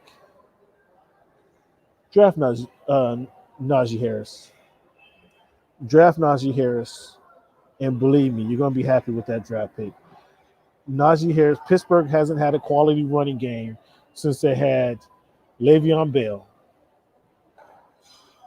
Najee Harris, some people don't like him because of the school he went to down south. However, Najee Harris is the running back, is a bell cow back that the Pittsburgh Steelers need and will feed all season long. He's going to get 18 carries a game. Chalk him up for 18 carries a game. And I expect him to last the season. Najee Harris will be a steal in that 8 to 12, in that 7 to 12 draft pick of the first round. If you don't get him in the first round, if you overlook Najee Harris in the first round, you're going to be kicking yourself. Mark my words. I said it here, July 14, 2021. If you overlook Najee Harris in the late part of the first round, you will be kicking yourself. Take him over Josh Jacobs? You take him over Josh Jacobs, yes. Yes, he's going to get more carries than Josh Jacobs. So, in just using that comparison, the verdict is out. The verdict is out on Derek Carr or David Carr, whatever his name. You know what I'm talking about, the quarterback Carr. The verdict is out. They're still trying to give him a chance to prove, number one, that he deserves a salary. Number 2, that he deserves an extension. Number 3, that he is a man in Vegas now. So he's going to be still passing the ball. where and they're using Josh Jacobs as a compliment to him. In Pittsburgh, they're going to be running Harris and taking the pressure off of Big Ben. Big Ben, everybody knows Big Ben probably should have retired, right? Probably should have retired. Is he hanging on by a thread? That's what the smart people thinking. Big Ben, he has a lot to prove. Is he hanging on by a thread? Yes, and yes, and yes. Najee Harris is going to extend Big Ben's career to where Big Ben might be able to play next season, 2022, because of the production that he's going to get out of Najee Harris. That's what I expect. And I'll say it again. If you pass on him in the first round between the 8th and the 12th pick, 7th and 12th pick, you're going to be kicking yourself later on in the season. And then from everything I've been told, up there in the Northwest, they're not going to let Russell cook. Pete Carroll is stuck in his ways and trying to run the ball. So the only running back that Pete Carroll I think Chris Carson has pictures of Pete Carroll and his wife somewhere that they don't want to get out, or his ex-girlfriend that he doesn't want to get out. Hey, Cam, slow down. I think he has. Slow roll, Cam. We So don't talk about Pete like that up here in the 206. I know that. I'm just telling you, I'm being real with you. See, you can't be real with the fans. That's a problem that we're seeing today, and that you've proven today. You have a problem being real with the fans. I got no problem being real with the fans. I'm just saying, hey man, slow your roll. You don't know if that man has pictures of Pete Carroll and his wife or Mister's doing some things, man. Come on now. Well, why in the hell is he still running the ball? Why is the hell? Because he's effective. Because he's effective. He's a hard runner. He's a hard-nosed runner. Catches the ball out of the backfield. He's gonna give you all he has. For that reason, if you're in a bind, draft Chris Carson late in the first round, early in the second round. If you find yourself in a bind, go ahead and take him. He might do you some good. I personally will not, but he might do you some good. That's how I see the top. That's how I see the top 10 running backs in the game, and it's going into the season. What objections you got there, Mr. Cleveland? I don't really have any objections to what you're saying, Cam. I understand the Najee philosophy, and it makes a lot of sense. By the way, I saw you taking notes over there too. Makes a lot of sense, and hopefully that all that comes to fruition. I mean, I think you were reaching a little bit with Akers. You didn't like Cam Akers? I didn't like the Akers selection too much, man. You're reaching a tad bit with that. Thought you were going to fall back on some of your stalwarts, your Ezekiel Elliott's. I know you were kind of high on Etienne there, getting a lot of different touches, different ways to get the ball. Surprised you didn't kind of fall back on the Dalvin Cook train, So interesting. I think you threw a little tidbits out there. We'll see how it actually comes to fruition when it's time for you to draft. But I understand what you're saying. And you made some valid points on all those players. For sure. Yeah, okay. So fans, stick with us next week. We're going to have the top receivers next week. And then we're going to close out July with the top defenses. And then that's all we can give you. Because I can't – outside of this, I'll be building Cleveland's team.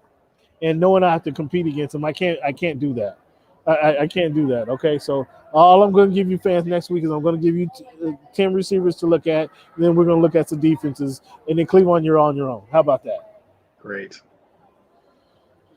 Before we close the segment, Cleveland, let's look at the NFC South and give us a rundown of how you feel the division is going to finish. Now, this is going to be minus a Hall of Famer here, minus a couple Hall of Famers on two teams, actually. And then one team is going to be in the shitter. I don't know how you have. I don't know. You want to go ahead and explain your seeding in the NFC South? Sure, I'll go with the Tampa Bay Buccaneers, the reigning Super Bowl champions. That's a no-brainer. Win the NFC South. I will go with the Carolina Panthers coming in second place with the resurrection of Sam Darnold. Sorry? Did you interrupt me? I'm sorry, what were you saying? The resurrection of Sam Darnold. Resurrection of Sam Darnold.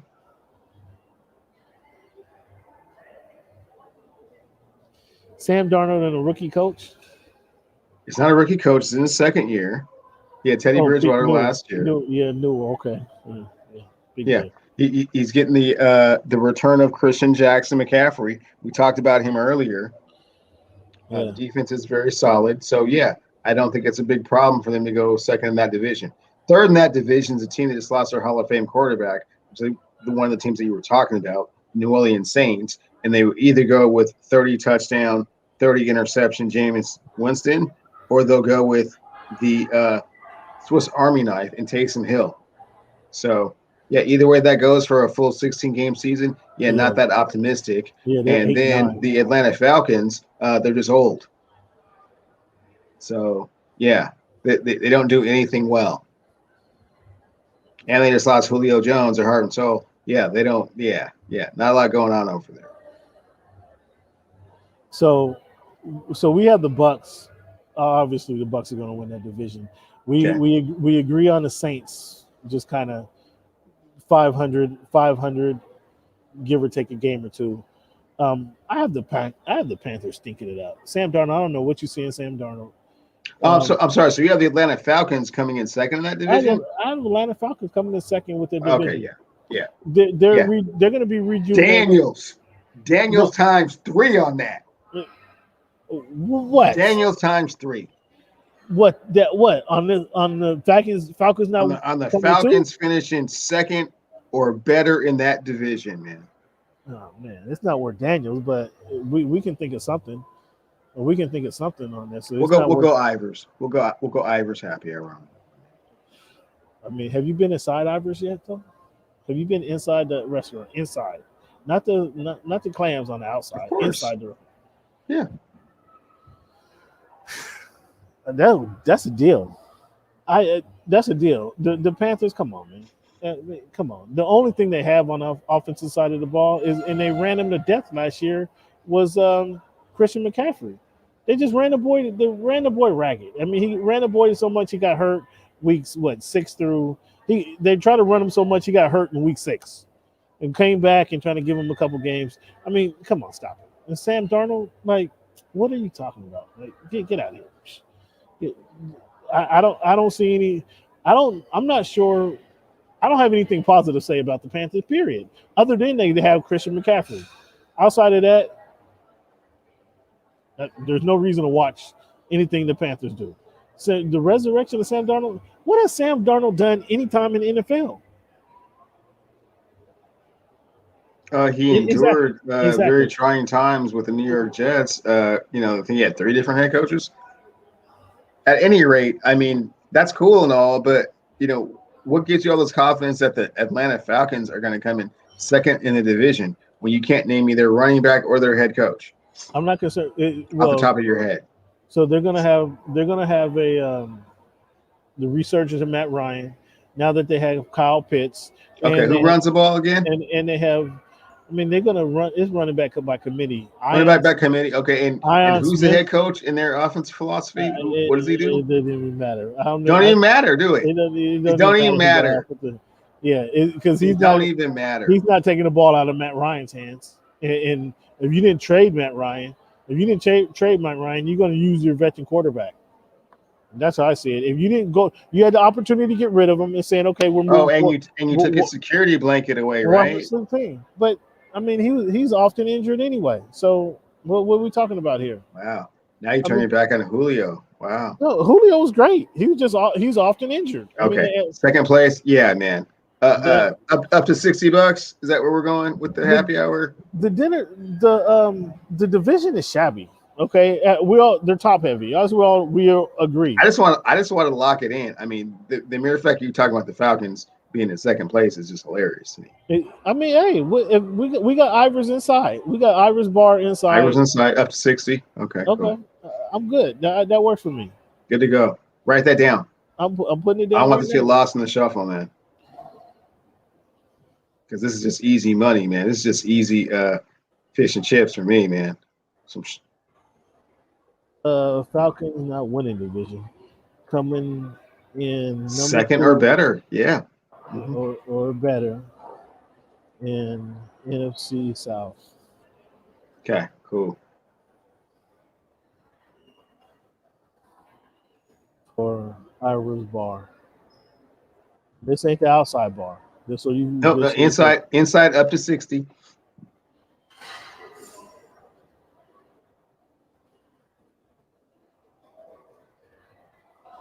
Yeah, I'll take that one. That's a good Yeah, little I'm gonna dinner for me. get them clams, man. I can already smell the clams, man. No, man, they Ooh, got a nice, they got fresh clams in there. They got a nice shrimp cocktail in there. I ain't gonna been kill it. inside. I ain't been in there a while. Gonna kill it, man. I'm We're gonna kill it. gonna bring my brother down this time. We're Yeah, gonna kill it. Yeah. he's not buying you a beer either.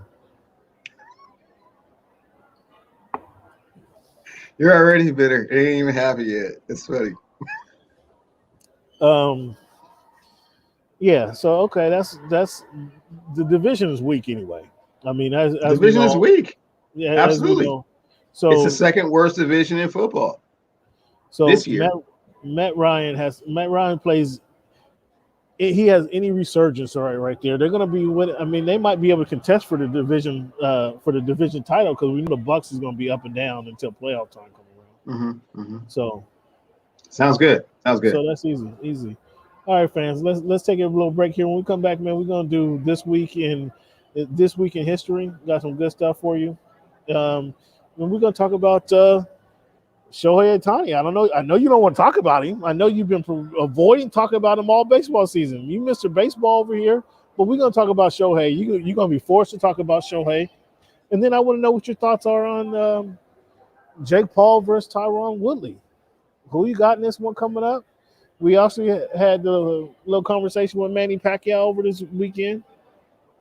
If you haven't heard the conversation, go see Keith Thurman relived his fight with Manny Pacquiao. A little sit down with me at the Fox Studios over the weekend. So those videos are up for you to check out on YouTube. Voice of the Fans on YouTube. You see my conversation with Tyron Woodley. You see my conversation with Earl Spence, Manny Pacquiao, and Keith Thurman. Kind of his previewing the fight for us. So make sure you go to YouTube, check that out. And let's take a little break here. When we come back, we're going to talk about these fight situations. Even Conor McGregor. I don't know. Did you see that over the weekend? Saw a little bit of it. It wasn't much to watch. I mean, well, I mean, kind of. I guess I should say the aftermath of the injury. So yeah. Okay, so we're gonna get into this conversation. Let's take a little break here and come back.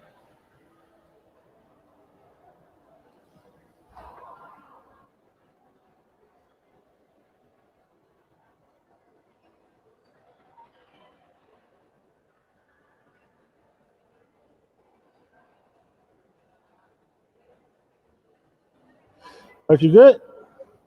Good to go. All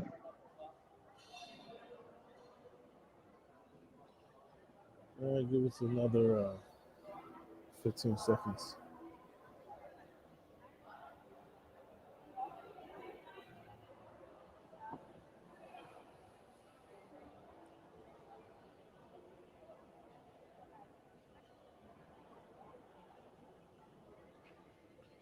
All right, fans. Thank you guys for tuning in. The Voice of the Fans podcast once again. Not sure I did this earlier, but fans want to thank you guys. I really appreciate your participation in the show.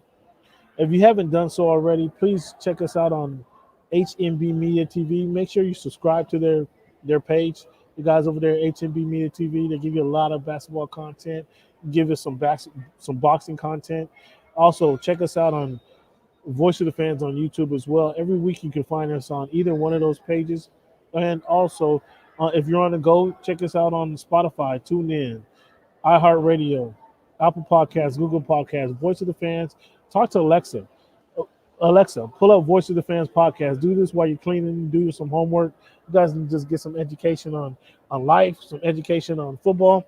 You can even call Cleveland out on some of his BS, like his BS apology he did. Call him out. That's not BS, Mr. Balmer. Do not listen to Cameron. All sincerity. You can follow me at Voice of Fans on Instagram, or What's Good in Sport. That's the What's Good, the letter N, Sport singular on Twitter. Cleveland, how can they find you? At Clevie Wonder on Twitter and Cleavon Steele on Instagram. And you guys got to go back and listen. You guys got to go back and listen to how the show started off today with Cleavon sniveling to Mr. Ballmer, trying to take back all his Clipper slander, all his Clipper hatred. You got to take. He tried to take all that back, but some things is I on simply file. tried to explain what was going on, Mr. Ballmer, and how it may be misconstrued. I just didn't want there to be any misunderstanding going forward between the two of us. So I just wanted to make that perfectly clear, and the show for that matter. I mean, as you well know, Mr. Ballmer, Cameron's been a big supporter of yours for quite some time, so you don't have to worry about him so much and his comments, because he's always been a very staunch supporter of the Clippers and Clipper organization, Clipper Nation, if you will. But I just want to say, if anything that I've said has been taken, out of context, please feel free to give me a call, hit me on Twitter, Instagram, and we can, straighten this whole thing out. That's all I was saying. Ballmer, I can tell you, any Clipper fans, I can tell you, is this has no sincerity in his heart, in his voice at all, and don't even waste your time on it. I find it embarrassing for my co-host to be sniffling and there's no sniffling here. I'm just simply trying to set the record straight going forward. That's all I was trying. I'm embarrassed that my guy with the Rams blue and gold on is now all of a sudden trying to kiss up and snuggle up to Mr. Ballmer just because he achieved a status among the world's history of financial makers that now all of a sudden he wants to give him an apology to. I mean, Ballmer, not all of a sudden. I've always had the utmost respect for Mr. Ballmer and his accomplishments and everything that he's been able to do. I am just saying that given that this recent fortune that he's been able to come into, I just didn't want there to be any misunderstanding going forward. That's all I was trying to do. Ballmer, the one thing the two of you guys do have in common, well, I don't even know if that's true. Let me not even say that. Ballmer, I know you attended the University of Washington. I know you are a part of the University of Washington, and you have some financial deals within you're a fixture in the community down there in Montlake in Seattle. As am I. See, that part I'm not so sure of. I'm not sure that part I'm not so sure of, Mr. Ballmer. So if you want, Mr. Ballmer, I'm third generation at the University of Washington. If you want to kick him out of that fraternity, Mr. Ballmer, and make sure go ahead look that up. Exile him from speaking of that term again, I'd appreciate that, Mr. Ballmer. I'd get a kick out of that because again, I've been to your speeches at the University of Washington. I'm not sure Cleveland has. As have I, Mr. Ballmer. I'm not sure in your speeches as well. I'm not sure of that. Anyway, nonetheless, Cleveland, Mr. Baseball. This week we've had a remarkable, not to say this week, we've had a tremendous season by Mr. Shohei Ohtani. And I've given you 120 seconds every week to talk about the Major League Baseball, to talk about your sorry Mariners. And his name has not come out all season long. Not one time have you brought his name up all season long. I now am bringing up Mr. Shohei Ohtani because he's been playing outstanding baseball, hitting. He leads the major league in home runs, I believe, in pitching. If he continues on this process, he will have pitched over 200 innings of baseball, something that nobody's ever pitched 200 innings of baseball and led the league in home runs. Nobody's ever done this. Shohei has a chance to do this. But Cleveland, when he talks baseball, he'd rather talk about sorry Mariners who will not make the playoffs yet again for the 19th time, not 19th consecutive year. A team in their whole existence who never made the World Series. That's what Cleveland would rather talk about. So let's start by saying that. Why have you been so quiet about Shohei Ohtani all season long? Never mind, he goes and plays in the home run derby, starts the All-Star game as the number one pitcher on the American League, and then leads off batting on the American League. And yet you refuse to talk about him. Why is that, Cleveland? Couple things here, Cam. First of all, the time that I get to talk about baseball is the 120 seconds, so I get to talk about the Mariners.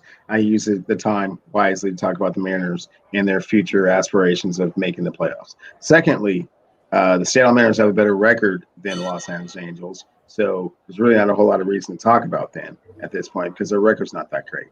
Thirdly, there are other superstars within Major League Baseball right now that maybe you can talk about just as equally. For example, the juniors, if you will. Before he got hurt, Ronald Acuna Jr. was a bigger star. Fernando Tatis Jr., bigger star. Vladimir Guerrero Jr., bigger star. And Those guys are lastly, doing something. Those guys are sure. having a better Yeah, season. sure. A Anyways, better season. and lastly, a better season Shohei than something that Ohtani has never is been going done. to Is that what fizzle you're telling out me? with regards to the numbers that he's putting up. He's not going to lead the league in home runs, and he's not going to pitch 200 innings. It's We're just halfway through the Shohei. season. You We're know, halfway through the season. are We're there more. so what? No, we're 2/3 of the way through the season. So 2/3 of the way for the season. I mean, this is going to be a pretty ugly collapse, is what you're calling for. You're calling Not for necessarily. I'm just saying he's going to fade in what it is that he's doing. He's not going to continue the production level that he's on. He's not going to hit 64 home runs and have 20 games, 20 game winner.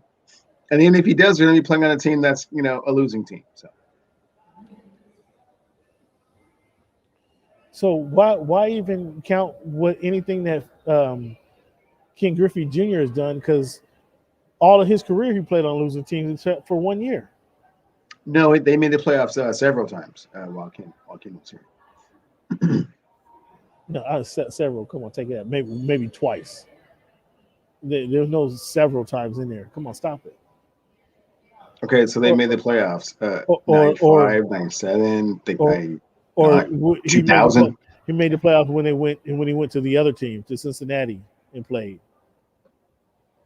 What does Ken Griffey Jr. have to do with Shohei Ohtani? I mean, absolutely nothing, man. He's not who you think he is. I mean, he's putting up some big numbers right now. That's great. I mean, he's doing it for the Los Angeles Angels. Nobody cares. Oh, is that what it is? Now he's doing it for the Los Angeles Angels. Nobody cares. I mean, who cares? I mean, this is historic feats that nobody's ever accomplished in baseball. That's great. And at the end of the season, if he still manages to accomplish those, then great. All right. So what did you think of the home run derby and Major League All-Star game? I thought it was cool. I mean, it's one of those things that probably gives the most excitement to fans in that exhibition type of atmosphere of all the other, skill competitions. So, yeah, it was cool. I mean, Alonso winning it back-to-back is good. Liked the way Childish Bambino carried himself. Shohei probably ran a little bit of steam. Had a great home run derby as well. So it was exciting for the fans, and is what it is. Should they have the timer in the home run derby? Should they have a timer, 2 minute many home runs you can hit in 2 minutes? Shouldn't they? Why not just say 30 pitches or something like that? I don't. Yeah, I mean they tweak it all the time, and they never really quite get it right. So it's hard to say exactly what the right formula or recipe is for kind of getting the home run derby, where it needs to be. This depends on how you feel about it. I'm good either way, really. But I can understand your argument with regards to the timer. It's kind of annoying, but at the same time, you want them up there for 45 minutes swinging. So no, I mean, kind of you get 30 kind of move it along. You know what I'm saying? Maybe get 35 pitches, and whatever you do in that amount of with those pitches, that's it. I think, and then that might be putting too much onus on your pitcher, but hell, I just when you have the 2 minutes out there, that's more of a wear down than your guy, because you're not. If your idea is to simulate home runs, the batters aren't up there just every 5 seconds swinging their hearts out, when they just hit home runs. So in the game, they're not doing that. So in the derby, I mean, let them take a break. Let them take they don't even have time to take a deep breath or shake off the last pitch. You know what I'm saying? And I'm looking at Shohei. When he got in there, he hit his first 5 hits were base hits, right? Line drives to the outfield, where he couldn't step out of the box and shake it off and kind of get right again, boom, and come right back at it. He's Feel having that. to go work. He's having to work on his timer, like where he can't step out of the boxes, just swing, swing, swing, and unless you get the first one or two right, I mean, you're in there just trying to fix it on the go, and that's kind of difficult to do. I'd say. I guess some guys they would do it, some guys won't, but I just think at least should have the time to step out, shake their arm out, shake it off, and then step back in there and let's go back at it. So I say 35 to 40 pitches, and have at it versus the timer, or take that average. I don't know what the one kid hit 33. I only saw the first round, but so 33, but then that's with an additional couple extra bonus minutes he had. So maybe you get 40 pitches, and that's it. 40 pitches for 40 pitches per batter. That accounts for maybe 10 kind of dead balls that your pitcher will throw, and then whoever walks away with the most out of that, let's go with that. I just think the timer is more defeats the purpose for the hitters than it helps the hitters. That's all I feel. Um, nonetheless, that's it. Did you watch Dustin Poirier outlast Conor McGregor? In UFC 264, it looked like Conor may be done. What do you think? Did not watch it live. Did see the aftermath of the gruesome ankle injury, and yeah, I mean it's hard to say that Conor has a whole lot left on the tank. Of course, he is one of the UFC's ultimate showmen, and he can always make a fight until he can't fight anymore. But yeah, I think his best days are certainly behind him, and certainly nothing like a champion. So, in reference to a career nearly being over, I had a chance to talk to Manny Pacquiao this weekend. Manny Pacquiao is press conference was he's getting ready for Earl Spence. So you heard the term. Was it Marvelous Marvin Hagler who said this? Tommy Hearns who said one of these guys said it's hard to get motivated when you're sleeping in satin sheets. Who said that term? That's a Marvelous Marvin type thing.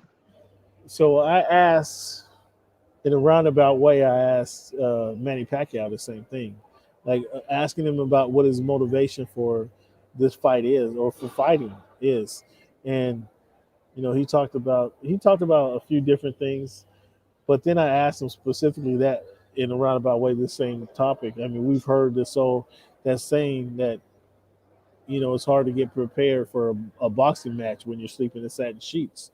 And I was asking him, what is his motivation?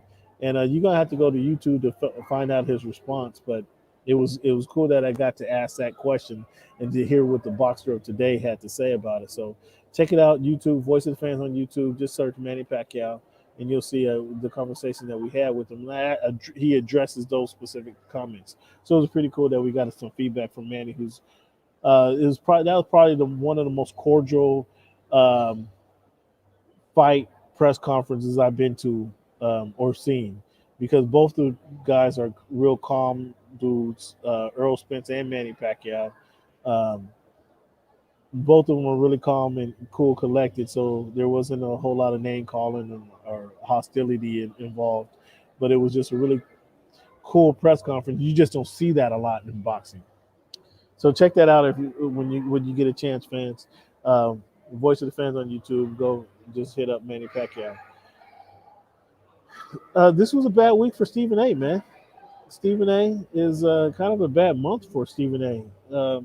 He told you earlier that Devin Booker was the next Kobe Bryant, and you seem to jump all over that.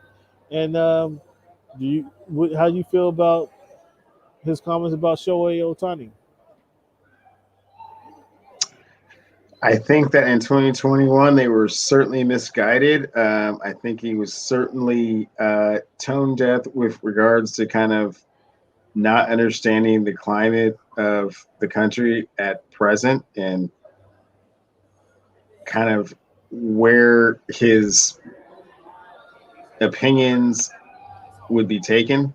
So I think it was short-sighted on his part. Um, that being said, I think it is a little bit more of a challenge if the face of your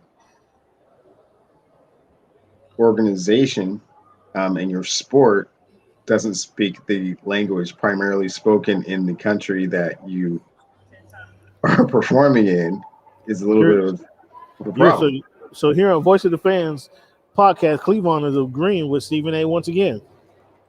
Not agreeing with Stephen A. That's sure What what I'm it sounds saying like to me. is, what I'm saying is, it is a little bit more of a challenge if that player doesn't speak the language of the country that he's playing the sport So let me ask you this: you live in a diverse community. in. I do. You live in a city that has um, a lot of nationality people from both. You have people from multiple nationalities in the city that you live in, right? Yes. I'm sure. I mean, I don't know this for certain. I don't know this for certain, but on your way to the Kingdom, on your way to what is that? What do they call it now? Seahawk Stadium. What do you guys call the stadium today? Lumen Field. It's Lumen Field right now. What the hell is the Lumen? But anyway, on your way to the, I'm I'm willing to bet, and if you haven't done so, shame on you. But if you haven't stopped in one of the international restaurants that are authentic international restaurants that are along the way, um, checking around the community right there at Safeco Field and um, Lumen Stadium, as you want to call it, T-Mobile Field. If you haven't been there, shame on you. But because you don't speak that language, does that preclude you from going into the restaurants and enjoying some good, authentic food? Absolutely not. And I have done that on numerous occasions, and that's not even remotely the same I thing. just want to ask. I just want to ask that question because you don't speak the language. Did that preclude you from communicating with anybody inside the restaurant? Because you don't speak that language, that precludes you from learning about their culture and participating in the culture that they have. No. So then why? Because why if somebody comes over here, first of all, the guy when he came here, there was teams from East Coast to West building on it, bidding on his services. Teams wanted him from north to the south, from east to west. Everybody wanted to be a part of the Shohei Ohtani experience. So why would you say that it inhibits his growth or development if he doesn't speak the language? One of the ways that the star athlete in your prohibitive sport, whatever it is that they're talking about, grows the sport is by doing interviews and doing endorsements. It's one of the bigger things that comes with being the biggest star in whatever respective sport that it is that you're playing. I think that you would feel differently if Russell Wilson didn't speak English. Doesn't mean that he wasn't a great player. Doesn't mean that he wasn't a great person. But his opportunity to reach a greater amount of people is limited. I think that's what Stephen A was kind of sort of trying to say in a very roundabout kind of way, but in the Stephen A brash, abrupt, barbershop type language that he always tries to talk in, sometimes his, message gets a little bit lost in translation. I think this is one of those times. I don't think that Stephen A by any shape, form, or fashion is a racist. I don't think he was trying to say that Shohei Ohtani doesn't deserve all of the success and admiration and accolades that he's receiving. I think what he was trying to say is that it's more difficult if your best player doesn't speak the language of the country that you're the best player in. I too, I'm not. Race doesn't play a part in my my comments of this. What I think of race, it was not a racial statement. It was not racial. It was not racist. Either way, however you want to classify it. It was an ignorant statement. I would think of a man of Stephen A's stature who has these conversations, who's in and around sports on a continuous basis for 30, 40 years of his lifetime, would know better to say something so stupid than that. It's been a bad month for Stephen A. To say that Devin Booker is the next Kobe Bryant was remarkably dumb, number one. To now say that Ohtani, he does baseball disservice because he doesn't speak the language is okay. Well, I mean that type of language misunderstatement. is a little bit more, yeah. It's a gross misunderstanding. That's a little bit more egregious than just saying listen. It's more of a challenge to do that with that type of player. You can say the same. Listen, Yao Ming. So I listen to Stephen A. and I want to hear Stephen A. talk about basketball. Clearly, he's connected in the world of sports, but he's more connected in the basketball. That's where his expertise is. I want to hear him talk about basketball. When he starts talking about boxing, golf, football, even so much, I hate the term that he likes to use. I don't know football, but I talk to people who know football, and this is what they tell me.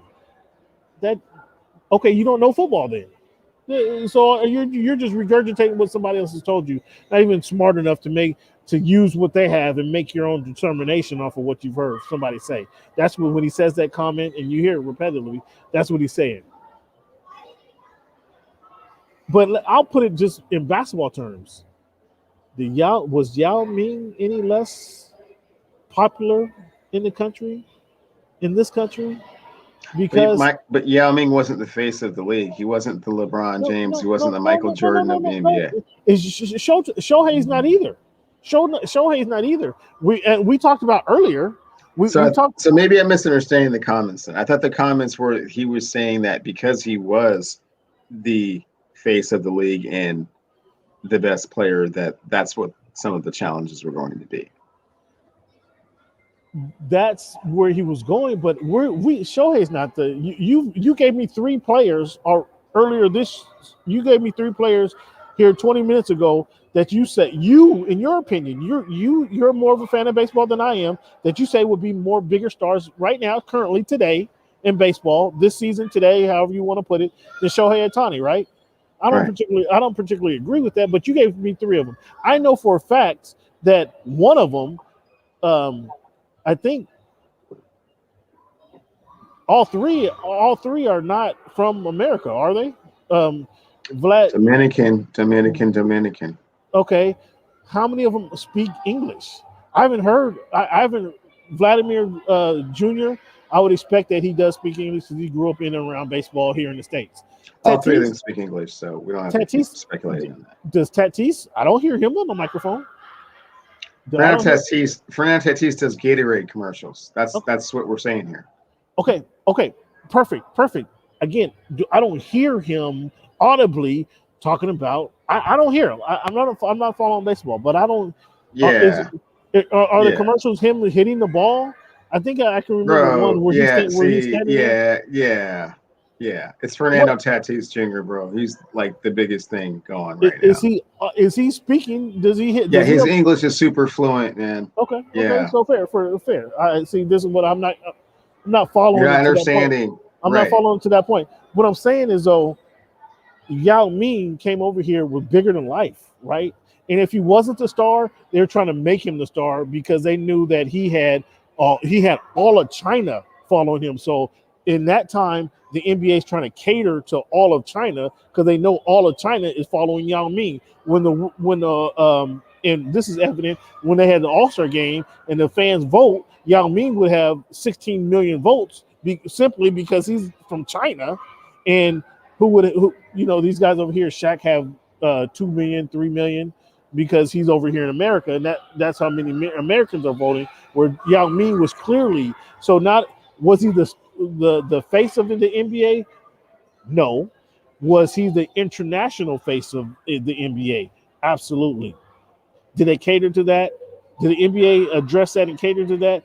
That made him no less as a star because he made international commercials because his English wasn't great. You follow what I'm saying? He He spoke English, but was it the first language? No. Was Ichiro Suzuki any less popular because he didn't speak the language? Because he walked around with a interpreter. Hard to say. Hard to say. Hard to say if Ichiro Suzuki was less popular in every city they went to. When he left Seattle, he went to New York. He ended up in New York for a spell. He bounced around the league for some time. He had his own fan base, not going to the mic, walking with his interpreter. His own fan base would follow him because of what? He had a draw. He had a Japanese draw at every stadium he attended to. What do you mean it's hard to say? You don't understand that? You don't recognize that? That wasn't your question. Your question was would he be a bigger draw if he spoke English? That was your question, right? I said no. Was he any less of a draw? Was the point? Would he be more popular and more of a draw if he spoke English? Is that your question? No. Was he any less of it? Don't change my words around. My question was Yao Ming any less of a draw because English was not his first language? And I switched that around and said, was Ichiro any less popular because he did not see? Everybody knew who Ichiro could do. Everybody knew that he can run out of ground ball. Everybody knew he had a hold from right field and can potentially throw you out at third base. Everybody knew that. He was not any less popular. Everybody knew that he was. Did he break the hit record? In fact, he did, but it's kind of, if you count his hits in Japan. No, he tied the American League record for hits. Actually, I think he actually broke the American League record for hits. And he has 3,000 in the major leagues and 2,000 in Japan. So yeah, if you combine both the hits, he did break the hit record. Nonetheless, my point was he any less popular? And I don't think he was. I don't think he was certainly not less popular. And that's my thing. And that's why I say that his comments were unequivocally and they were just dumb. And I don't think that took much education to figure that out. Like how stupid these comments were. And I would think that somebody of his I don't want to say prestige put you at a certain level where you just don't make stupid comments like that. But when this is what you talk about all day, every day, and you have enough examples, some of the examples I just give you, that to draw upon, you make smarter decisions. And I was ashamed for Stephen A. and the stupidity he showed. Plain as that. I just thought it was stupid. What's your thoughts on the Trevor Bauer situation? Very complicated. Way too many things going on for me to comment on in any kind of way, shape, form, or fashion. Just whoa. I mean, you just have to wait for the dust to settle on that, man. I mean, but so his time on the commissioner list just keeps getting extended. I mean, sex lies and videotape, huh? I mean, man. I mean, just the indecent proposals and what you thought was cool and what was agreed upon, and how you come to an interpretation of who's right or wrong. It's a little bit too much going on for me right now from a distance. It's a little deep. It's a little deep, man. But I'll just say this, and we can move on. I've had similar proposals, man, and that's just a turnoff to me, man. It's choke me harder, hit me harder. Like that shit's a turnoff, bro. Like, what are you trying to do? What are you trying to do to me? Like, I'm sorry. I want you to be. I'm trying to put you in a very bad situation. I want you to be happy. I want you to be happy. At the end of the night, I want you to be smiling. I want you to go to bed and enjoy a good night's sleep. But in no way am I trying to hurt or harm you in the process, and then get myself caught up too. I mean, this is a Major League Baseball player. Again, I've been approached with some weird situations, I'm not a major league anything, um, and certainly don't have the resources that this dude have. And could you imagine the people that are in custody because of these weird situations, man? It was a 100% turn off to me to get when it said I like to be choked. Okay, I'm sorry. That's there's certain things I'm into. That's not one of them. I can't help you there. You're not going to enjoy being with me if you demanding somebody to choke you and hit you. Um, that's it. I'll leave that at that. I'll leave that at that because it is there's a you it's a touching on a whole lot of sensitive subjects, and it was kind of funny the other day. It was said down here, obviously in LA, and they talk 98% more Dodgers baseball than they do Angels baseball. Um, and it was said one of the guys is like, I can't discuss it. Kind of what you said. There's too many moving parts, and I refuse to discuss it because what one player you can ask if there's 31 baseball players, 29 of these baseball players have stuff in the same area that you don't want that they don't want to get out, and that's understandable. That's understandable. I would suspect that on a team of 30 major league baseball players, young millionaires, that they've been approached with some very awkward situations or some awkward encounters. Oh, and Cam, get this one, which is why I always kind of wanted growing up to be a middle relief pitcher because you don't have to pitch every day. Right. They go to every town for 3 days, sometimes for 4 days. It's not like football or basketball or hockey, even where like, oh yeah, we had a game. Yeah, in and out, in and out. No, you're there for a minute. You're there for a minute. So these encounters, I mean, they can kind of come about a little bit differently. Right. It's not like a hey, what's up? Yeah. I'm out, I'm only in town for a not no. Yeah. Or you can set it up. We'll be here for a few days. Bring Friday through Monday. Yeah. Man, it's crazy. It's crazy. So that's we're gonna have to keep our eye on that one, man, and circle back on Trevor Bauer's situation. I hope for the best, and obviously, if he's been nefarious in the process, and it's not anything consensual, I think he should be punished. But once that gets consensual, and he says he has tapes or not tapes, but text messages to support that it's been consensual, like. I mean, how are you punishing the guy if it's been consensual?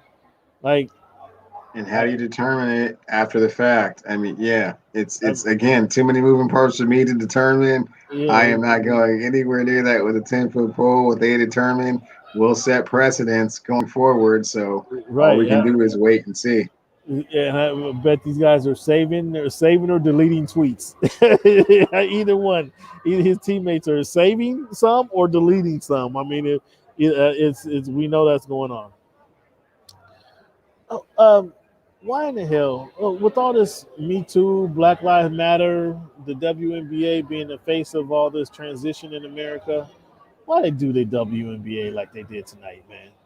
They had the WNBA All-Star game on a Wednesday night. It started at 4 o'clock Pacific time, 7 o'clock Eastern time.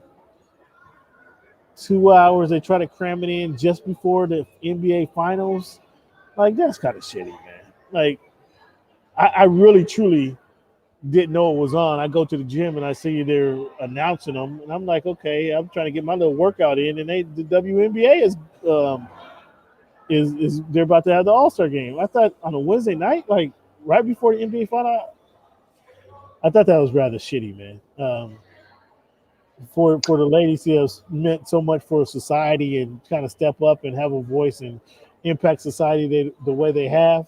And one way I see it, like typically the day after the Major League Baseball All-Star game, no sports are really going on. And the finals just happened to be scheduled out till today, but the final schedule has been out for weeks now. They couldn't move this till tomorrow. They couldn't move it to the weekend. Like, what's your thoughts on that?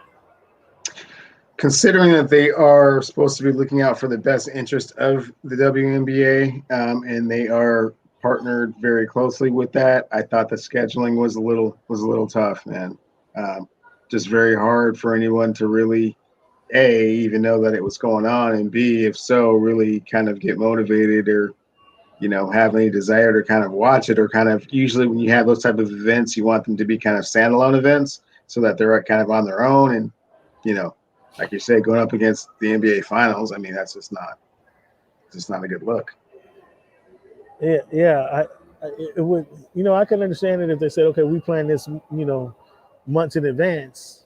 But once you saw the NBA final schedule is going to fall on the same day, like,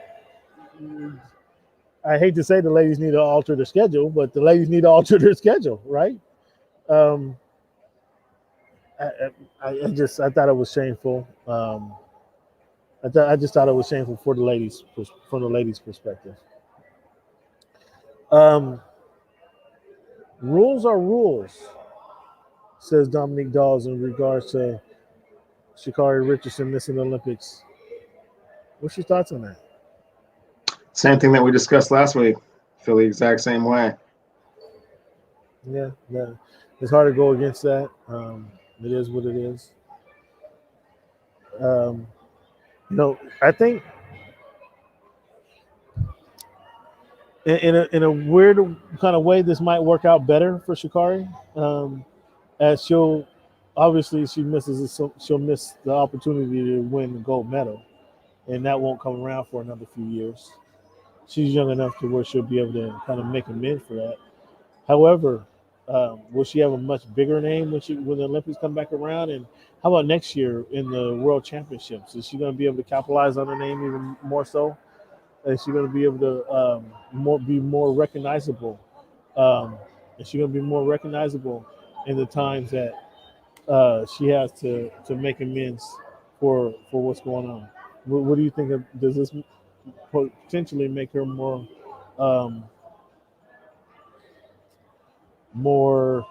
what's the word? Not profitable isn't the exact word I want to use. Does this potentially make her more marketable? I don't think so. Not in the world of track and field. Track and field has kind of a small niche to begin with, so you kind of have to be, Usain Bolt, Marion Jones, FloJo type of personality really to kind of flourish within that arena to begin with.